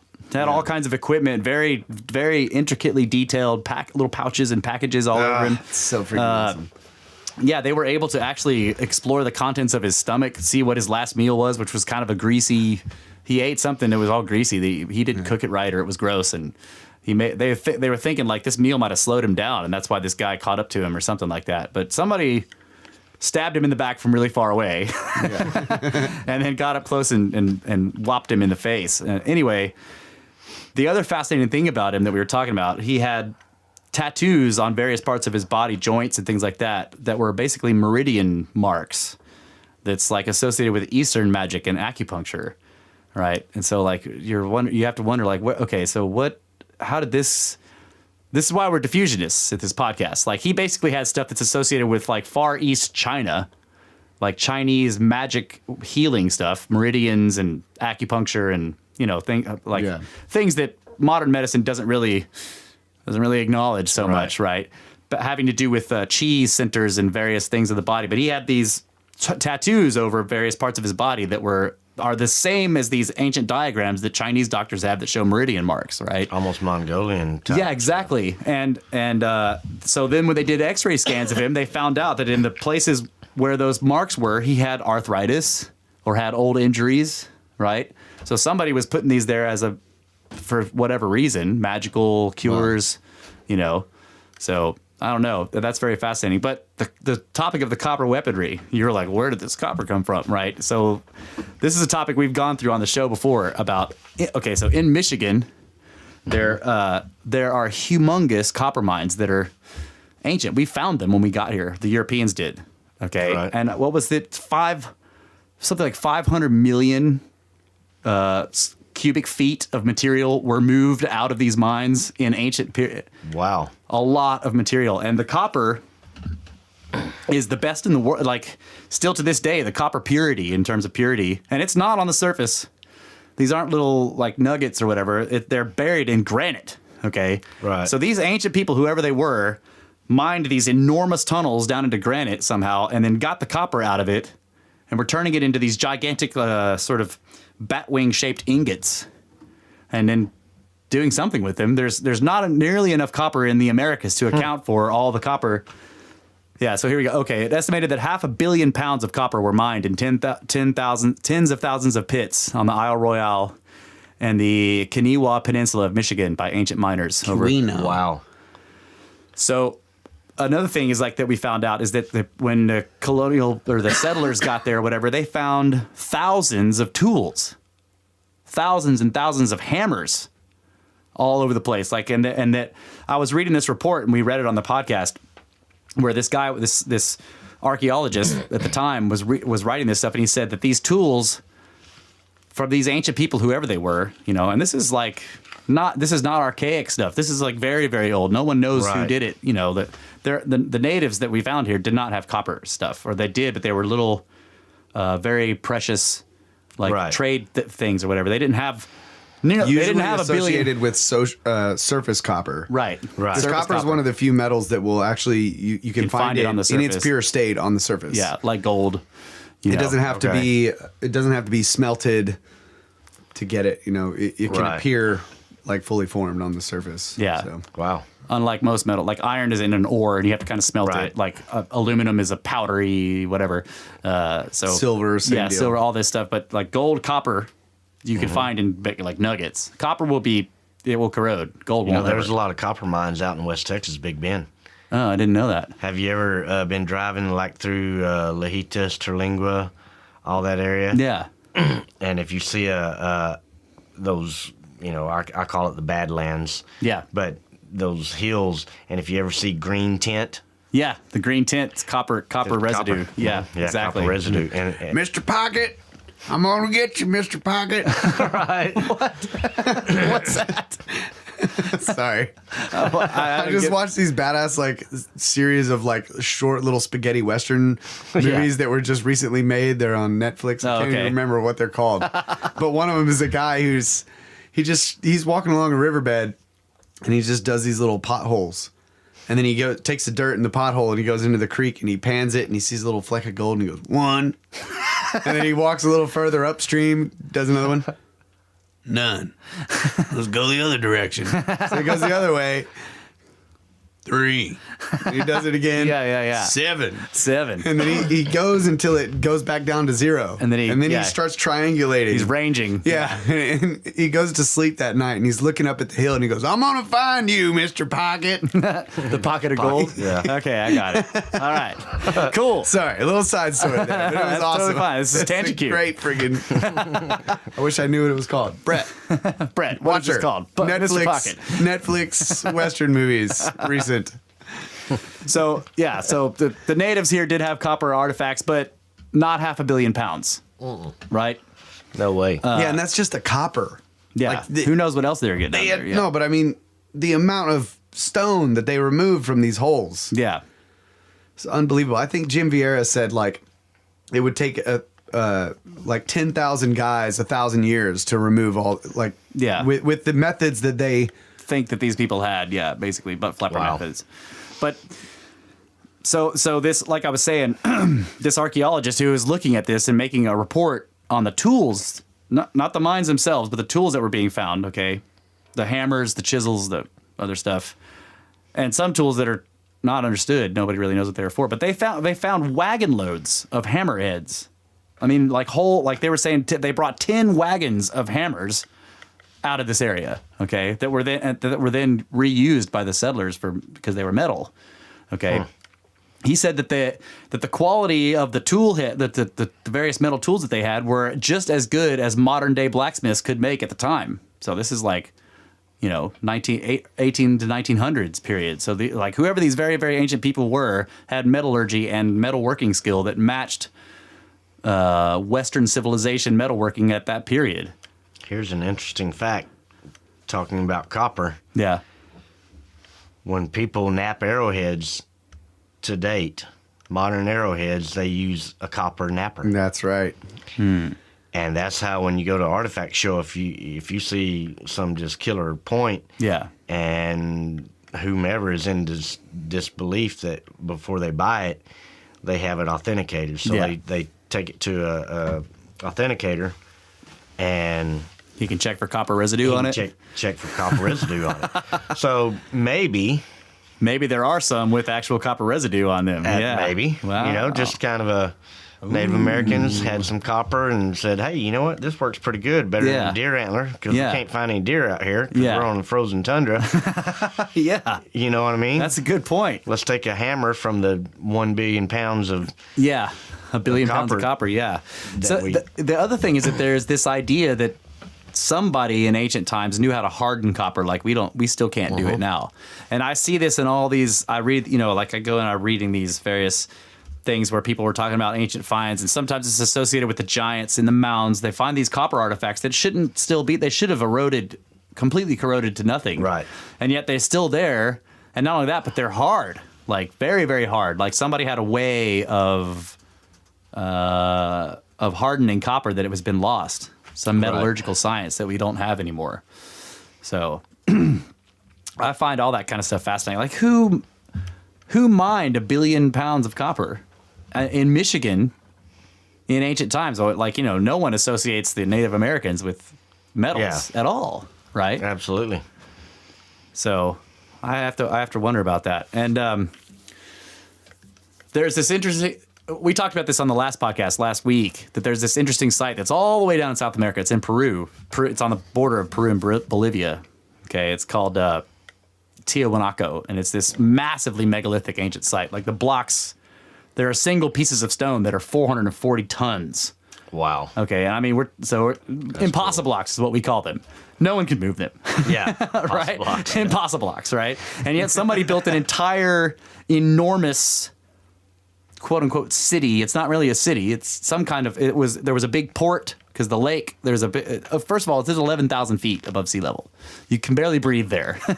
No crops will grow there, right? Yeah. Anything, if you try to grow potatoes or corn, they're all stunted and small. You can't really, right? And yet there's this humongous facility, is the only way to call it. And it had like a huge port that there's a big lake, right? And there was this big port there, and nearby, in the mountains nearby, is the only known source of tin in the entire Americas. And tin is the other component, besides copper, that you need to make bronze. Ah. Right? So, and like you said, a lot of these huge blocks and other blocks in this destroyed megalithic facility are stained green. Okay?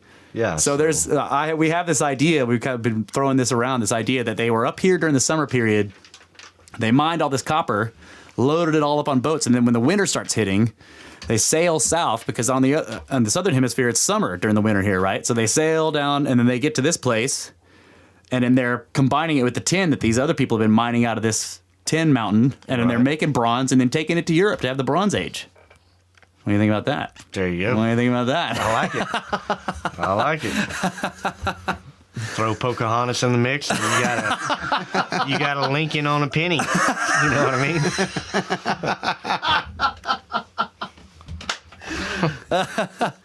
Yeah, that's it. That's awesome. So, how many do you know? Like, do you know many Indian legends or myths? Do you pay attention to that stuff? A little bit. When I lived in North Carolina for a short time, and we went up to Cherokee, North Carolina. Okay. Which is Cherokee Indian Reservation up there, and it's pretty cool. If you've never been there, go there. But there's a place called Blowing Rock. Okay. And supposedly Yeah. There was a Indian maiden or something like that went up there, and I don't know, she thought her brave had been killed or something in battle, and I don't know the whole story. You can probably Google it. The watcher can. Yeah, Google it. Watcher. And, Blowing Rock. Yeah, Blowing Rock. And long story short, she jumped off to commit suicide. Okay. And the updraft is so high. Powerful. Yeah. That when she jumped off to commit suicide because she thought that he had been killed in battle or something like that, it blew her back up. Oh, wow. Yeah, and it's several thousand feet. Wow. So it's, you'll have to check it out, Blowing Rock. And did she later find out that he didn't die? Yeah, I think so. I think that brought her back. Yeah, I think that's what That's it was. Really cool. You know, so... But, man, that's a classic story. That's great. And I think a lot of hang gliders go up there too, because they go in. Squirrel suit dudes. Yeah. Exactly. Squirrel suit guys. Base jumpers. Yeah. Wow, that's really cool. Blowing Rock, edge of a cliff 3,000 feet above Johns River Gorge, where a strong wind upwells. The legend, a despondent Indian brave. Okay, so it was a brave. Torn between his crush on an Indian maiden and his many manly responsibilities, threw himself to certain death off this rocky precipice. That's interesting. That's cool. That doesn't sound right. Doesn't sound right. Yeah. It's not the right story. No, I think that's probably right. I just wanted a happy ending. Well, I wanted to go back to this idea of the Caddo culture, the mound builders, and their, like, where we sort of put them, you know, the position we put them in geographically in the United States right now. Like you were talking about how just north of Austin they go up, and we've got all the mounds and all the stuff. Mm-hmm. In the Northeast there's the you know, the what do we call them, the root cellars that we were talking about. Colonial root cellars, yeah. Colonial root cellars, and then the mounds to the east. But once you get over here into Texas, that all kind of disappears, right? But if you keep going south, you get into Mexico and you've got pyramids and all this. Oh yeah, you've got all your Aztec and Maya and all of that stuff, you know. Right. So we're not totally convinced that all of these structures in the South, in Mexico, in Central America are properly. I don't know what you would call it. They're sort of given, contextualized. They're given to these certain cultures or whatever that are assumed to be however old they are. But it's a lot like in Giza in Egypt, where because there was a culture there later that carved a bunch of stuff and built a bunch of stuff, they assumed that the pyramids that they can't really date were part of that culture. So the idea to me is that we know right around 13,000 years ago was the end of the Younger Dryas period. So there was some massive cataclysm that killed all the mammoths, wiped out the paleo culture, brought the end of the last ice age, basically. Right. All right, hold on. So he did find that's the rest of the story. I'm gonna just want to go back to this. Yeah. It's an immense cliff, blah, blah, blah. Okay, so the phenomenon is so called because the rocky walls of the gorge form a flume through which the northwest wind sweeps with such force that it returns light objects cast over the void. The grief-stricken maiden prayed daily to the Great Spirit until one evening, with a reddening sky, a gust of wind blew her lover back onto the rock and into her arms. From that day, a perpetual wind is blown up onto the rock from the valley below. For people of other days, this was explanation enough for the blowing rock's mysterious winds, causing even the snow to fall upside down. That's... All right. See, you got it right. I was right. I do have a good joke about that, but you got your genders mixed up. But that's don't okay. tell that joke. That's pretty modern of you. Yeah, very modern of you to get the genders swapped, buddy. Exactly. All right, so back to what you were talking about. Sorry. And the other thing is the spaghetti westerns I was talking about are called The Ballad of Buster Scruggs. All right, cool. And it's just a set of like 6 or 7 short films that are Western, and they're great. You should watch those. You gotta check them out. They're great. Cool. On Netflix. Anyway, so what I'm getting at, and we've talked about this a lot on the podcast, but the end of the last ice age, whatever it is that wiped out the mammoths, wiped out all the megafauna from that period, that were living here, that the paleo culture, the paleo Indians dealt with, and also wiped out them, was basically a cataclysm serious enough to wipe out a lot of the landscape. Yeah. Right. So when you look at the United States, you can see on the eastern coast there's all the mountains and everything, and then you get into the central United States and you have the Dust Bowl, just this big, massive, flat desert area with, in a lot of places, just these granite towers that are left, and everything is eroded around them. So something just came through and wiped out that area. Water. And then you get further west and you go back up into the Rockies, and then, it's all mountainous and ancient forests and all that kind of stuff. But back then in the north, we know that the Laurentide ice sheet, or there's a couple of them, I guess. Yeah, the Cordilleran, which was on the west coast, and then the massive Laurentide, which covered almost everything. The Cordilleran was a tiny little thing over here, and the Laurentide was this enormous thing that went basically all the way across Canada and down into the United States. Yeah. So the Great Lakes were basically underneath it. It was 2 miles thick.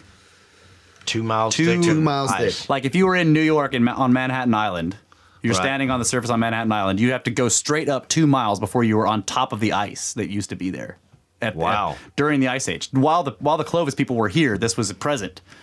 So go ahead. So my idea is that the idea that I have based on all of this is that since we're finding, paleo artifacts here in the county that we live in, however, their mound building culture is further north and east of us. Right. That it probably was also here. Yeah. Oh, yeah. Yeah, I think it was. It was wiped out by whatever that eroded all these hills. Yeah. The cataclysm that melted that ice sheet and all that water flow that created the Dust Bowl and the Grand Canyon. Yeah. Right. All of that stuff. So basically we have this massive swath of the interior, or like the central United States that's just the slate's been basically wiped clean, and the remnants that we're finding are either more deeply buried or were after that cataclysm ended, and the tiny remnants of the culture that still survived it. Yeah. I mean, I have found Caddoan points, artifacts, pottery in Tarpley, Texas. Oh, wow. Yeah, that's right near us. Yeah. And I have found basically a mod, but they're calling it a Guerrero. Okay. Dr. Hester, Thomas Hester, which is very knowledgeable. I mean, one of the best archaeologists there is. Yeah. They're calling it a Guerrero, which is or a mission point, which is the last of the Spanish and the Indians. But I found them in Tarpley, but I found a gazillion of them growing up in East Texas. Oh. So to me, they're a Caddoan point. Right. So you're like, I see this Caddo point that I found in East Texas where it's accepted that the Caddo were. Mm-hmm. But you find one in Tarpley where they, according to standard model archaeology, they can't be. But you're like, this is exactly the same thing. So they're calling it something else because it can't be that. Yeah. Did they trade it? Did they? Yeah. Were they actually here? Yeah. I mean, I think your theory. I think they were all mound builders at one point in time. Yeah. Right. This is why the caves, to me, are so interesting. Like precious. Yes, precious. Yeah. Because wherever there's bound to be certain geographical areas that might have been, preserved in that cataclysm, right. in some way. Yeah. I don't know. I mean, we got limestone, so it gets wiped out pretty easy. But so the further east you go, the more you get into the granite, and then But we have Enchanted Rock nearby in Fredericksburg. Do you know anything about that area? Yeah. Actually, there's gold on the Llano River. Oh. Yep. Mr. Pocket. Yeah, Mr. Pocket. That made me think of that when you were saying that. I'm going to find you, Mr. Pocket. I used to live, I had a house there I was living in, and I lived out of town, and I was probably half mile from the river. They call it the Llano Slab. And someone told me there was gold down there, so I'm like looking for Mr. Pocket. You know? So I go down there, and I lived in New Mexico for a while, and I panned a little bit of gold. You know, didn't find much. I have a really funny story about that. Anyways, long story short, I was so I took my little gold pan down there, and I found a flake or two. Yeah. And One. this guy comes up. Yeah, 1. 3. 3. Mr. Pocket, I'm going to find you. So, anyways, this guy comes up. He's like, what are you doing? I said, panning for gold. He was like, you're on my claim. Oh, And I was like, are you kidding me? I was like, you're funny, right? You know, Llano River, there's no gold here. He was like, no, I actually have a claim. And he broke out his dredge and a pump system and all kinds of stuff. And I was like, wow.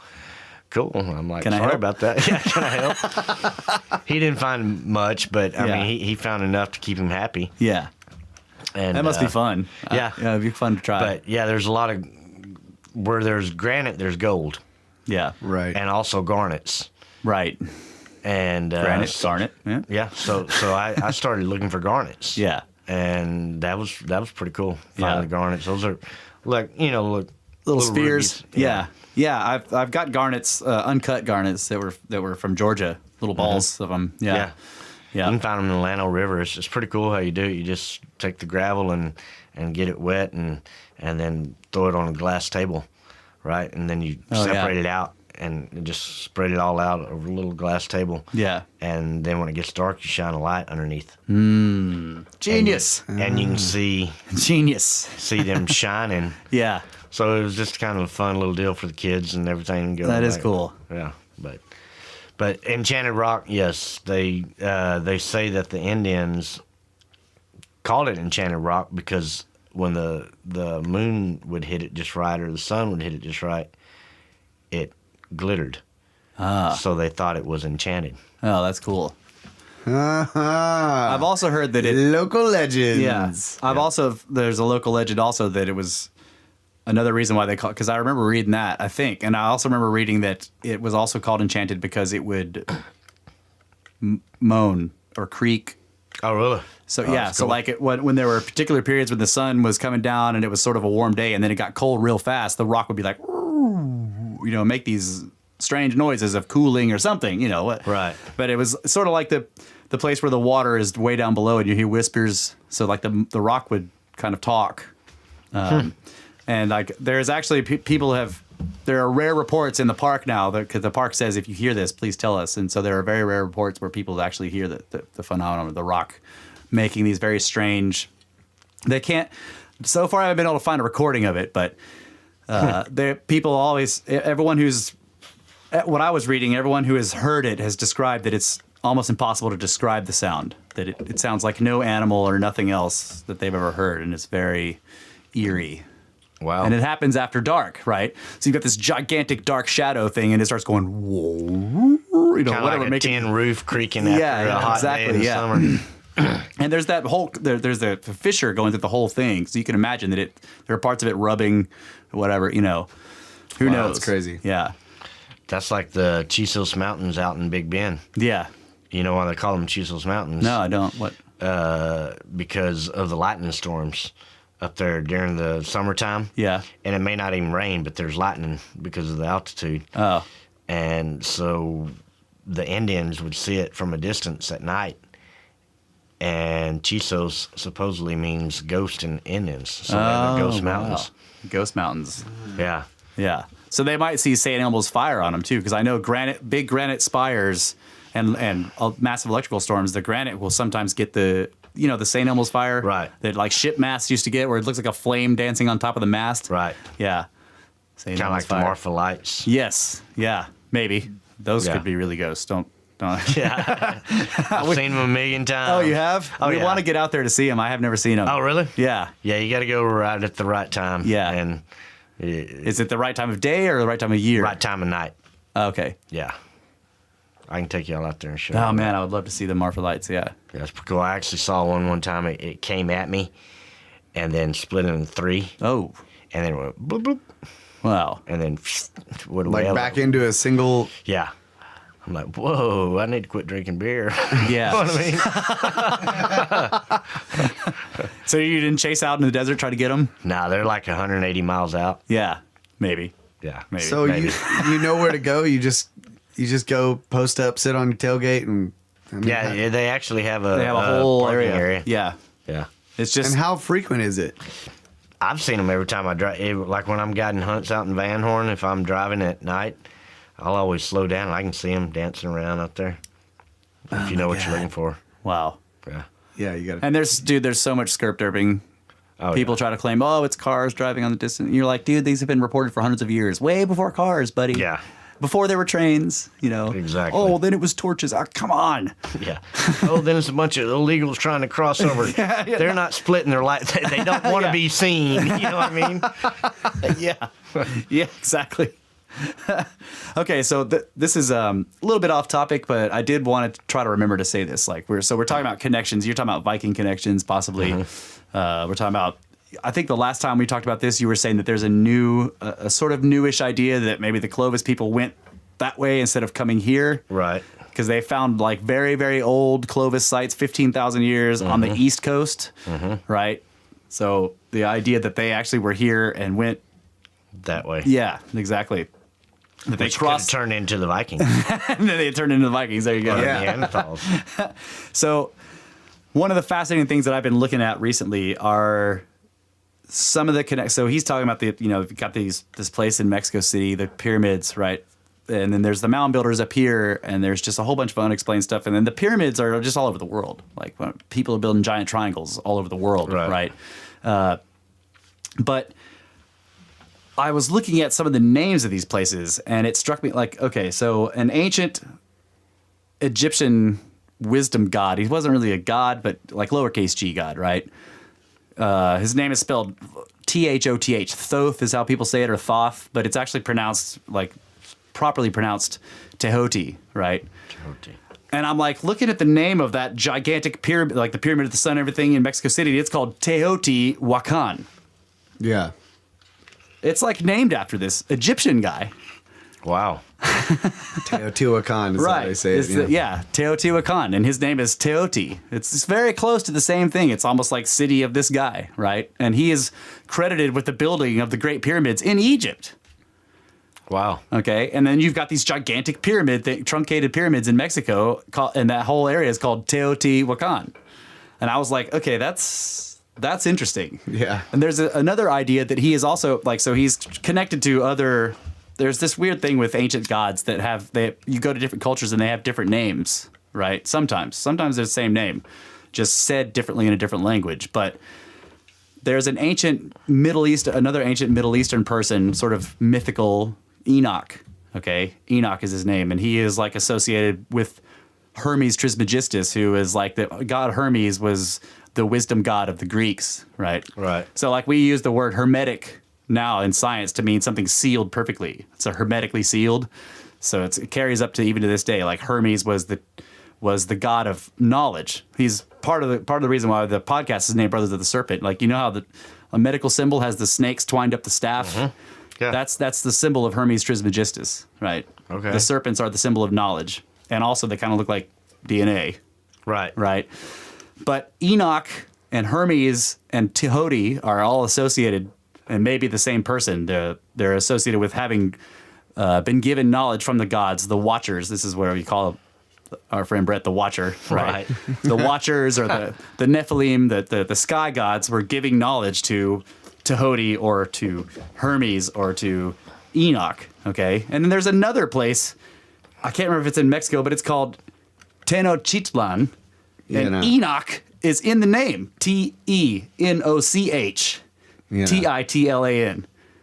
And I'm just like, okay, that's interesting to me. There's a connection there somewhere. Yeah. And then so like down in the Peru area where I was just talking about where they have these gigantic megalithic blocks, and they were probably doing something with copper because the rocks are all stained green.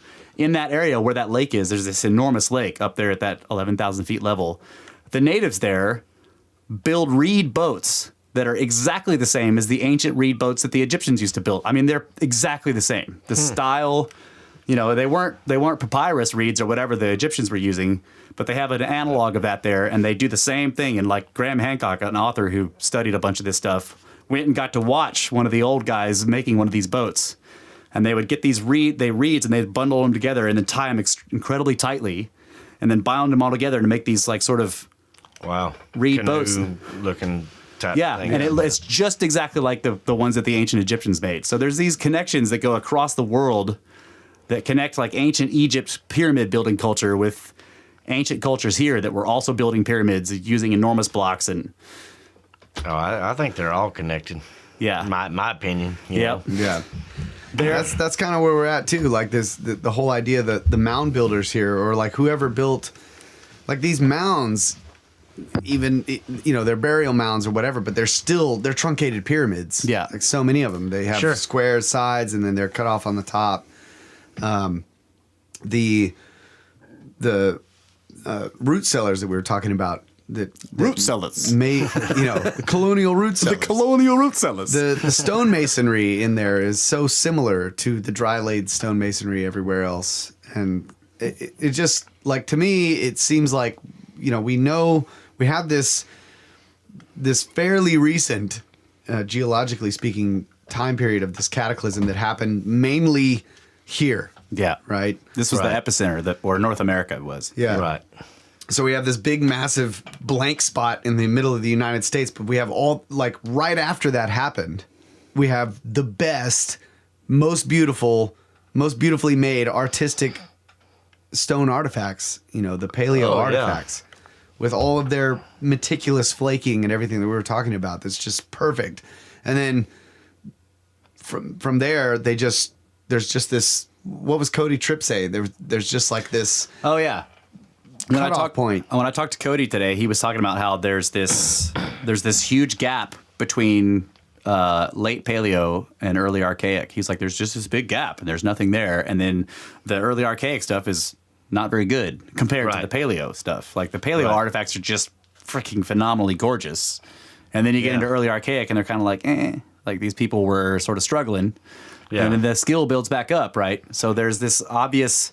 Not obvious, but there is an indication there, some kind of evidence that there was a loss of a whole bunch of knowledge. Makes sense. Because a lot of people died, and then they had to sort of start over almost from scratch, right? Right. So they're like, okay. Right. Like they remembered, and there were people that remembered, like, you can make tools by doing this, but they had to refigure it out. They had the basic idea, but there was not the beautiful, just like gorgeous. Going in a coma. Right. Exactly. Yeah. So should we take a break? No, I was just thinking we should go through. Okay, cool. So I had this. Yeah, we totally missed our third break, so we're just gonna push on through. Yeah, right on. So I had this. I was hiking with my dad and Russ. I guess it was the three of us. I think. Where? Just at the top. I don't remember. We were talking about this place here where we live in Madrona Ridge, where we found on my neighbor's Doxed property. us. Oh yeah, sorry. That's Whoops. Doxed us. We found multiple artifacts, right? And now there's no live water here. Now occasionally, there's seasonal creeks and springs that will pop up. And in this one area, we had found, I found some Midden rock in this area, and it was very it looked like it had been washing down, and then there was a natural ledge of limestone, so you could see, the Midden couldn't be that deep because it went straight into limestone, but you could see the Midden rock, right? So it was a small camp. So I had kind of constructed this fictional story, right? And listening to the last podcast where you kept referring when we interviewed you, you kept referring to the material. Yeah. The quality of the arrowhead is so reliant on the quality of the material. Exactly. Oh, sure. And around here we don't find beautiful, awesome flint nodules. Like, you break them open and there's, it's just that perfect root beer with no imperfections inside and all that. We don't find that here. It's Thunderbird not here. eggs. So we were in this conversation, we were kind of just developing this idea of let's say there's this loss of knowledge, right? All throughout the culture around the area, and everybody's kind of going through this period of, relearning, reinventing the wheel, so to speak, and they're trying to figure it out. But there's this old man, and his father and his father's father or whatever, they were artisans or whatever. They were badass at it, and they knew the land. Like, so he's passed down to him is this knowledge of where the good material, how to find the good material, where it might be located, what types of geological features you might look for. Yeah.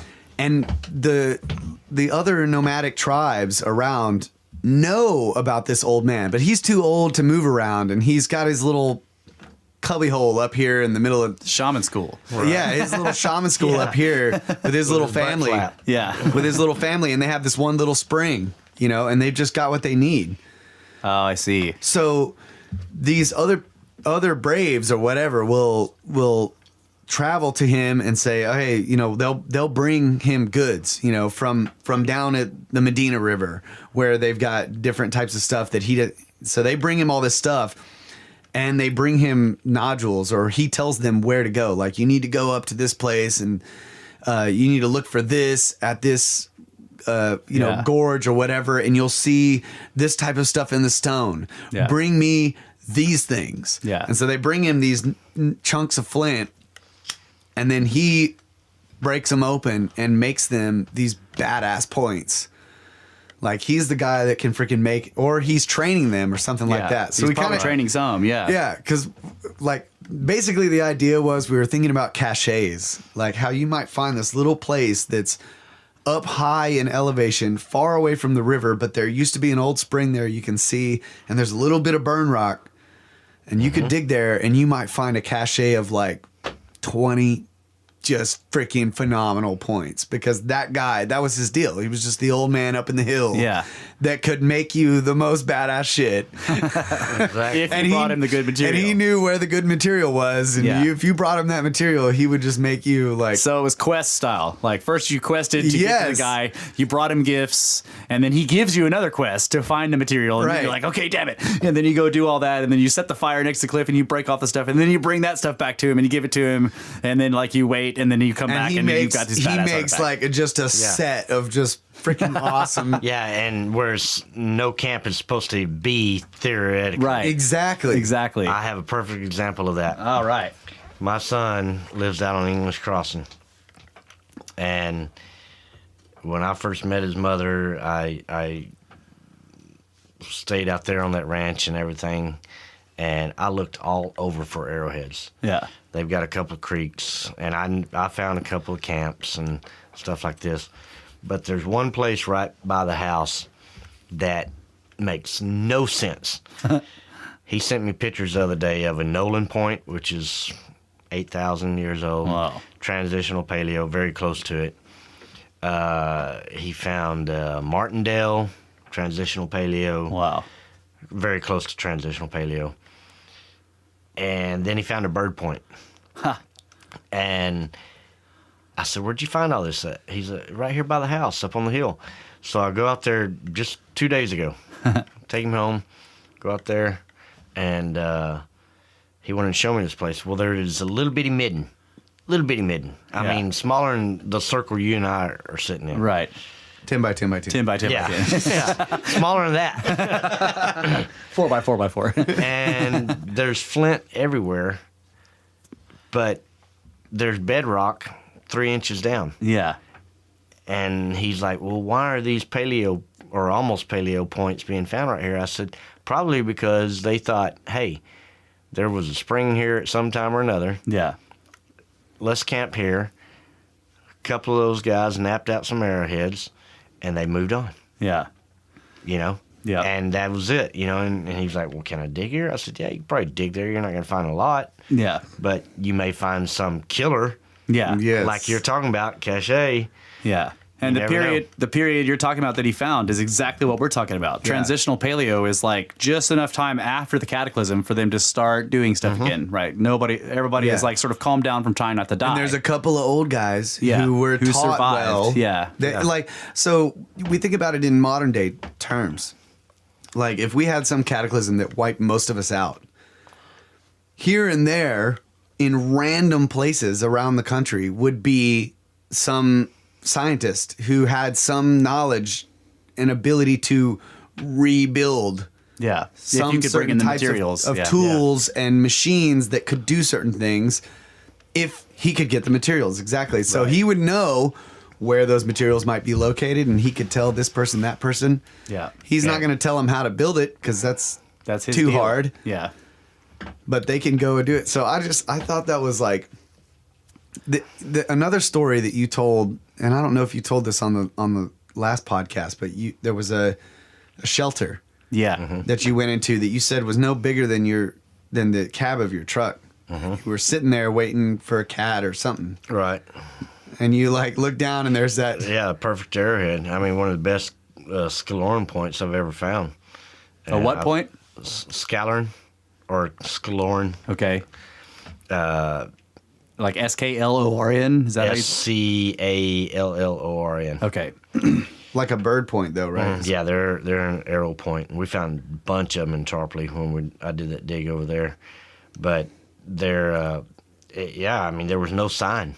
Yeah. At no all. Midden rock, no. I mean, a couple pieces of maybe burnt rock, but I mean, it wasn't, you couldn't say, hey, that's burnt rock. There's a camp here. Had I never seen that arrowhead, I never would have went in there and dug that cave. But once I got into it, digging below, because it was in a creek, I mean, right in the middle of a creek bed. I mean, there was a lot of sediment. Yeah. So once I got 6 inches into it, I started seeing burnt rock. Yep. So how? Disguised. Yeah, dang. So in the shelter that I made it to up the canyon that we talked about last time, the one where I went off by myself because you had said, yeah, there's a shelter back there, and then I went off and found one that you said was not what I was supposed to be looking for, but it was the one that was on the point. The canyon splits, and there's one right there, right, it's overlooking the river. Overlooking the river, and then there were two shelters on the sides over here, but I went to the one in the middle. When I got up there, it was like the size of this tangent cube. It was like, it was like it was like being inside of a brain of coral. It was just the full of holes, crazy looking. Right in the middle was aoudad stuff and dust, right? Right. But right in the middle, I was like, okay, if there was a camp up here, or maybe just it was a scout lookout, because there's not enough room to have you maybe could have a family in there, but it would have been a small campfire, right? So I figured it would have been, there was a spot that was kind of sort of lower than everything else, and I was like, okay. So I started poking around. I didn't have any tools, but I found myself a sharp rock and started, butt flapping my way through the dirt, the sharp rock. And I started to see gray dust. Okay. And I was like, okay, this is ash. And then I started to see some little burn rock and things that I was associating with burn. And then the dirt started making noise. Like every time I tried to dig in that spot, something down in the dirt would go. I quit because I didn't know what that was. That sounds like one of those cicada killers. Yeah, or whatever. big old insect down there was pissed. And I started, or rock rattler. yeah. Oh yeah. Whatever it was. It was solid dust, and I was digging through the dust and pulling rocks out or whatever, and then the ground started to buzz, and there was this noise. It was like, and I was like, okay, I do not want whatever that is to come flying out at me. Exactly. So I just quit. I actually have a video of the first shelter we were digging in. Oh yeah, the eagle's nest. Yeah. And there's this huge wasp. This flies in there, and he lands on the dust. We've got this whole thing going over here, and there's all these huge, quote unquote, huge animals digging 5-gallon buckets full of stuff, and this wasp just is like, just digs himself this tunnel like so fast. He's just pulling rocks out and just goes back in. I videoed him. Yeah. I don't know what it was. And it wasn't fair because he had 6 limbs. Tarantula hawk or something. Yeah, tarantula hawk is what Yeah, he had 6. He was standing on 4 legs and was like his front legs like he's just down into the dirt. It's not even fair. I was like, man, we need this guy to find arrowheads. Just wait here, he'll pull them out. Exactly. I've done that by badgers. Oh yeah. Yeah, well, there was a spot out where we work where. These two armadillo, or well, I don't know. We don't know what they were, but dug into the ground. I've killed two nearby there, but there were two armadillo holes into the side, like right by the driveway. There's this massive oak tree, and they dug like through some roots or whatever. Goes down to the river, yeah. The river's right down there, about 30 feet down in elevation, and what they had thrown out of their hole looked to me like burn rock. Nothing else along that riverbank. Yeah. Looked like it. I've seen it a bunch. So I went in there and just started tearing into the side of that hill, and sure enough, it's just a freaking wall of burn rock. But really big Midden. Yeah. Yeah. And it's under the driveway. It's at least 4 feet down from everything else. Like there's level ground, and then 4 feet down, that's where it starts. And it goes in, and 6 to 8 feet over is the driveway, paved. Yeah. So it's like, yeah. So we told our boss, we were like, so we need to tear up this whole section of driveway, pull it out of there, dig down. And he's like, you're fired. Yeah, exactly. So it's if just you hit the ground off the ladder, you're fired. That's right. So I'm just waiting one day when that oak falls, and tears up the driveway. I'm gonna be like, well, we just need to excavate the area. Get the we stump out. we need to make sure we get the base down right. We're just gonna pull all this stuff out of there, and I've found a lot of arrowheads around big oak trees that have fallen. Yeah. I always like to look in the root balls to see what rocks are stuck in, because no one else has looked there for at least 100 years or how long that oak tree's been growing. Yep. Never know what you're gonna find. That and fire ant mounds. When you hit fire ants, when you're hand digging, it's like they're protecting the good one. Oh man, so, that's what he's saying. Yeah, I'll go in there and I'll get all bit up and stung and everything else, and sure enough, there's a good one in there somewhere. That's what we always say. It's like there's some kind of weird juju going on there. Yeah. Fire ants are always protecting the best pyramids. The best pyramids. That's right. All right, I think that's it. Cool. Yeah. Cool. Thanks for having me. Fantastic show, man. Go ahead and give you got the email address, phone number. Yeah, we'll put it in the show notes too. Yeah, it's clint.beckham@yahoo.com. Cool. clint.beckham. And check us out. Yeah. Facebook. Yeah. Hit me up on personal Facebook, or I've got Audad Adventures and more. Yeah. For the hunting. Yeah. I've gained more ranches. Hopefully this new site comes through. Yeah, the secret. Shh, everybody. Yeah. There you go. Right. Secret. There you go. Don't tell anybody, folks. Bleep, bleep, bleep, bleep. Yeah. We'll know something tomorrow, but yeah, thanks for having me out. Yeah, man. It's been fantastic. It's always a pleasure, my friend. Yep. And this show is history. Snakes.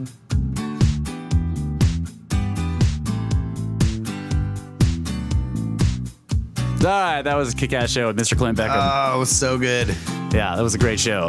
But we wanted to come back and remind you guys that you can get a hold of us at brothersoftheserpent@gmail.com. And you can go to the website at brothersoftheserpent.com. That's right. And you can comment there. You can check out the encyclopedia or the glossary. That's right. Don't forget our Twitter feed. Brand new. It's still Twitter Noobs. It is at SNKBRS or at Snake Bros with no vowels. And please share the show if you like it. You can share it on Twitter. That's why we got the Twitter. That's right. And you can also share it on Facebook too. Yeah. Yep. And if you like the show, if you enjoy what we're doing, you can help us out by donating to our pyramid scheme. Send us $1 and send us straight to pyramids. Just $1 or 50 cents or right. any amount. Or $1 million, however much you want. Doesn't matter. It all helps. And please give us reviews on any platform, whatever you're using. That's iTunes, right. Stitcher, whatever. That's right. And you guys have given us great reviews too on iTunes. We have a 5-star rating there, so thank you so much for that. Yeah. And we love you guys. Thank you so much for listening. That's right. Good night, Adamu. Get back to work. Snake Bros!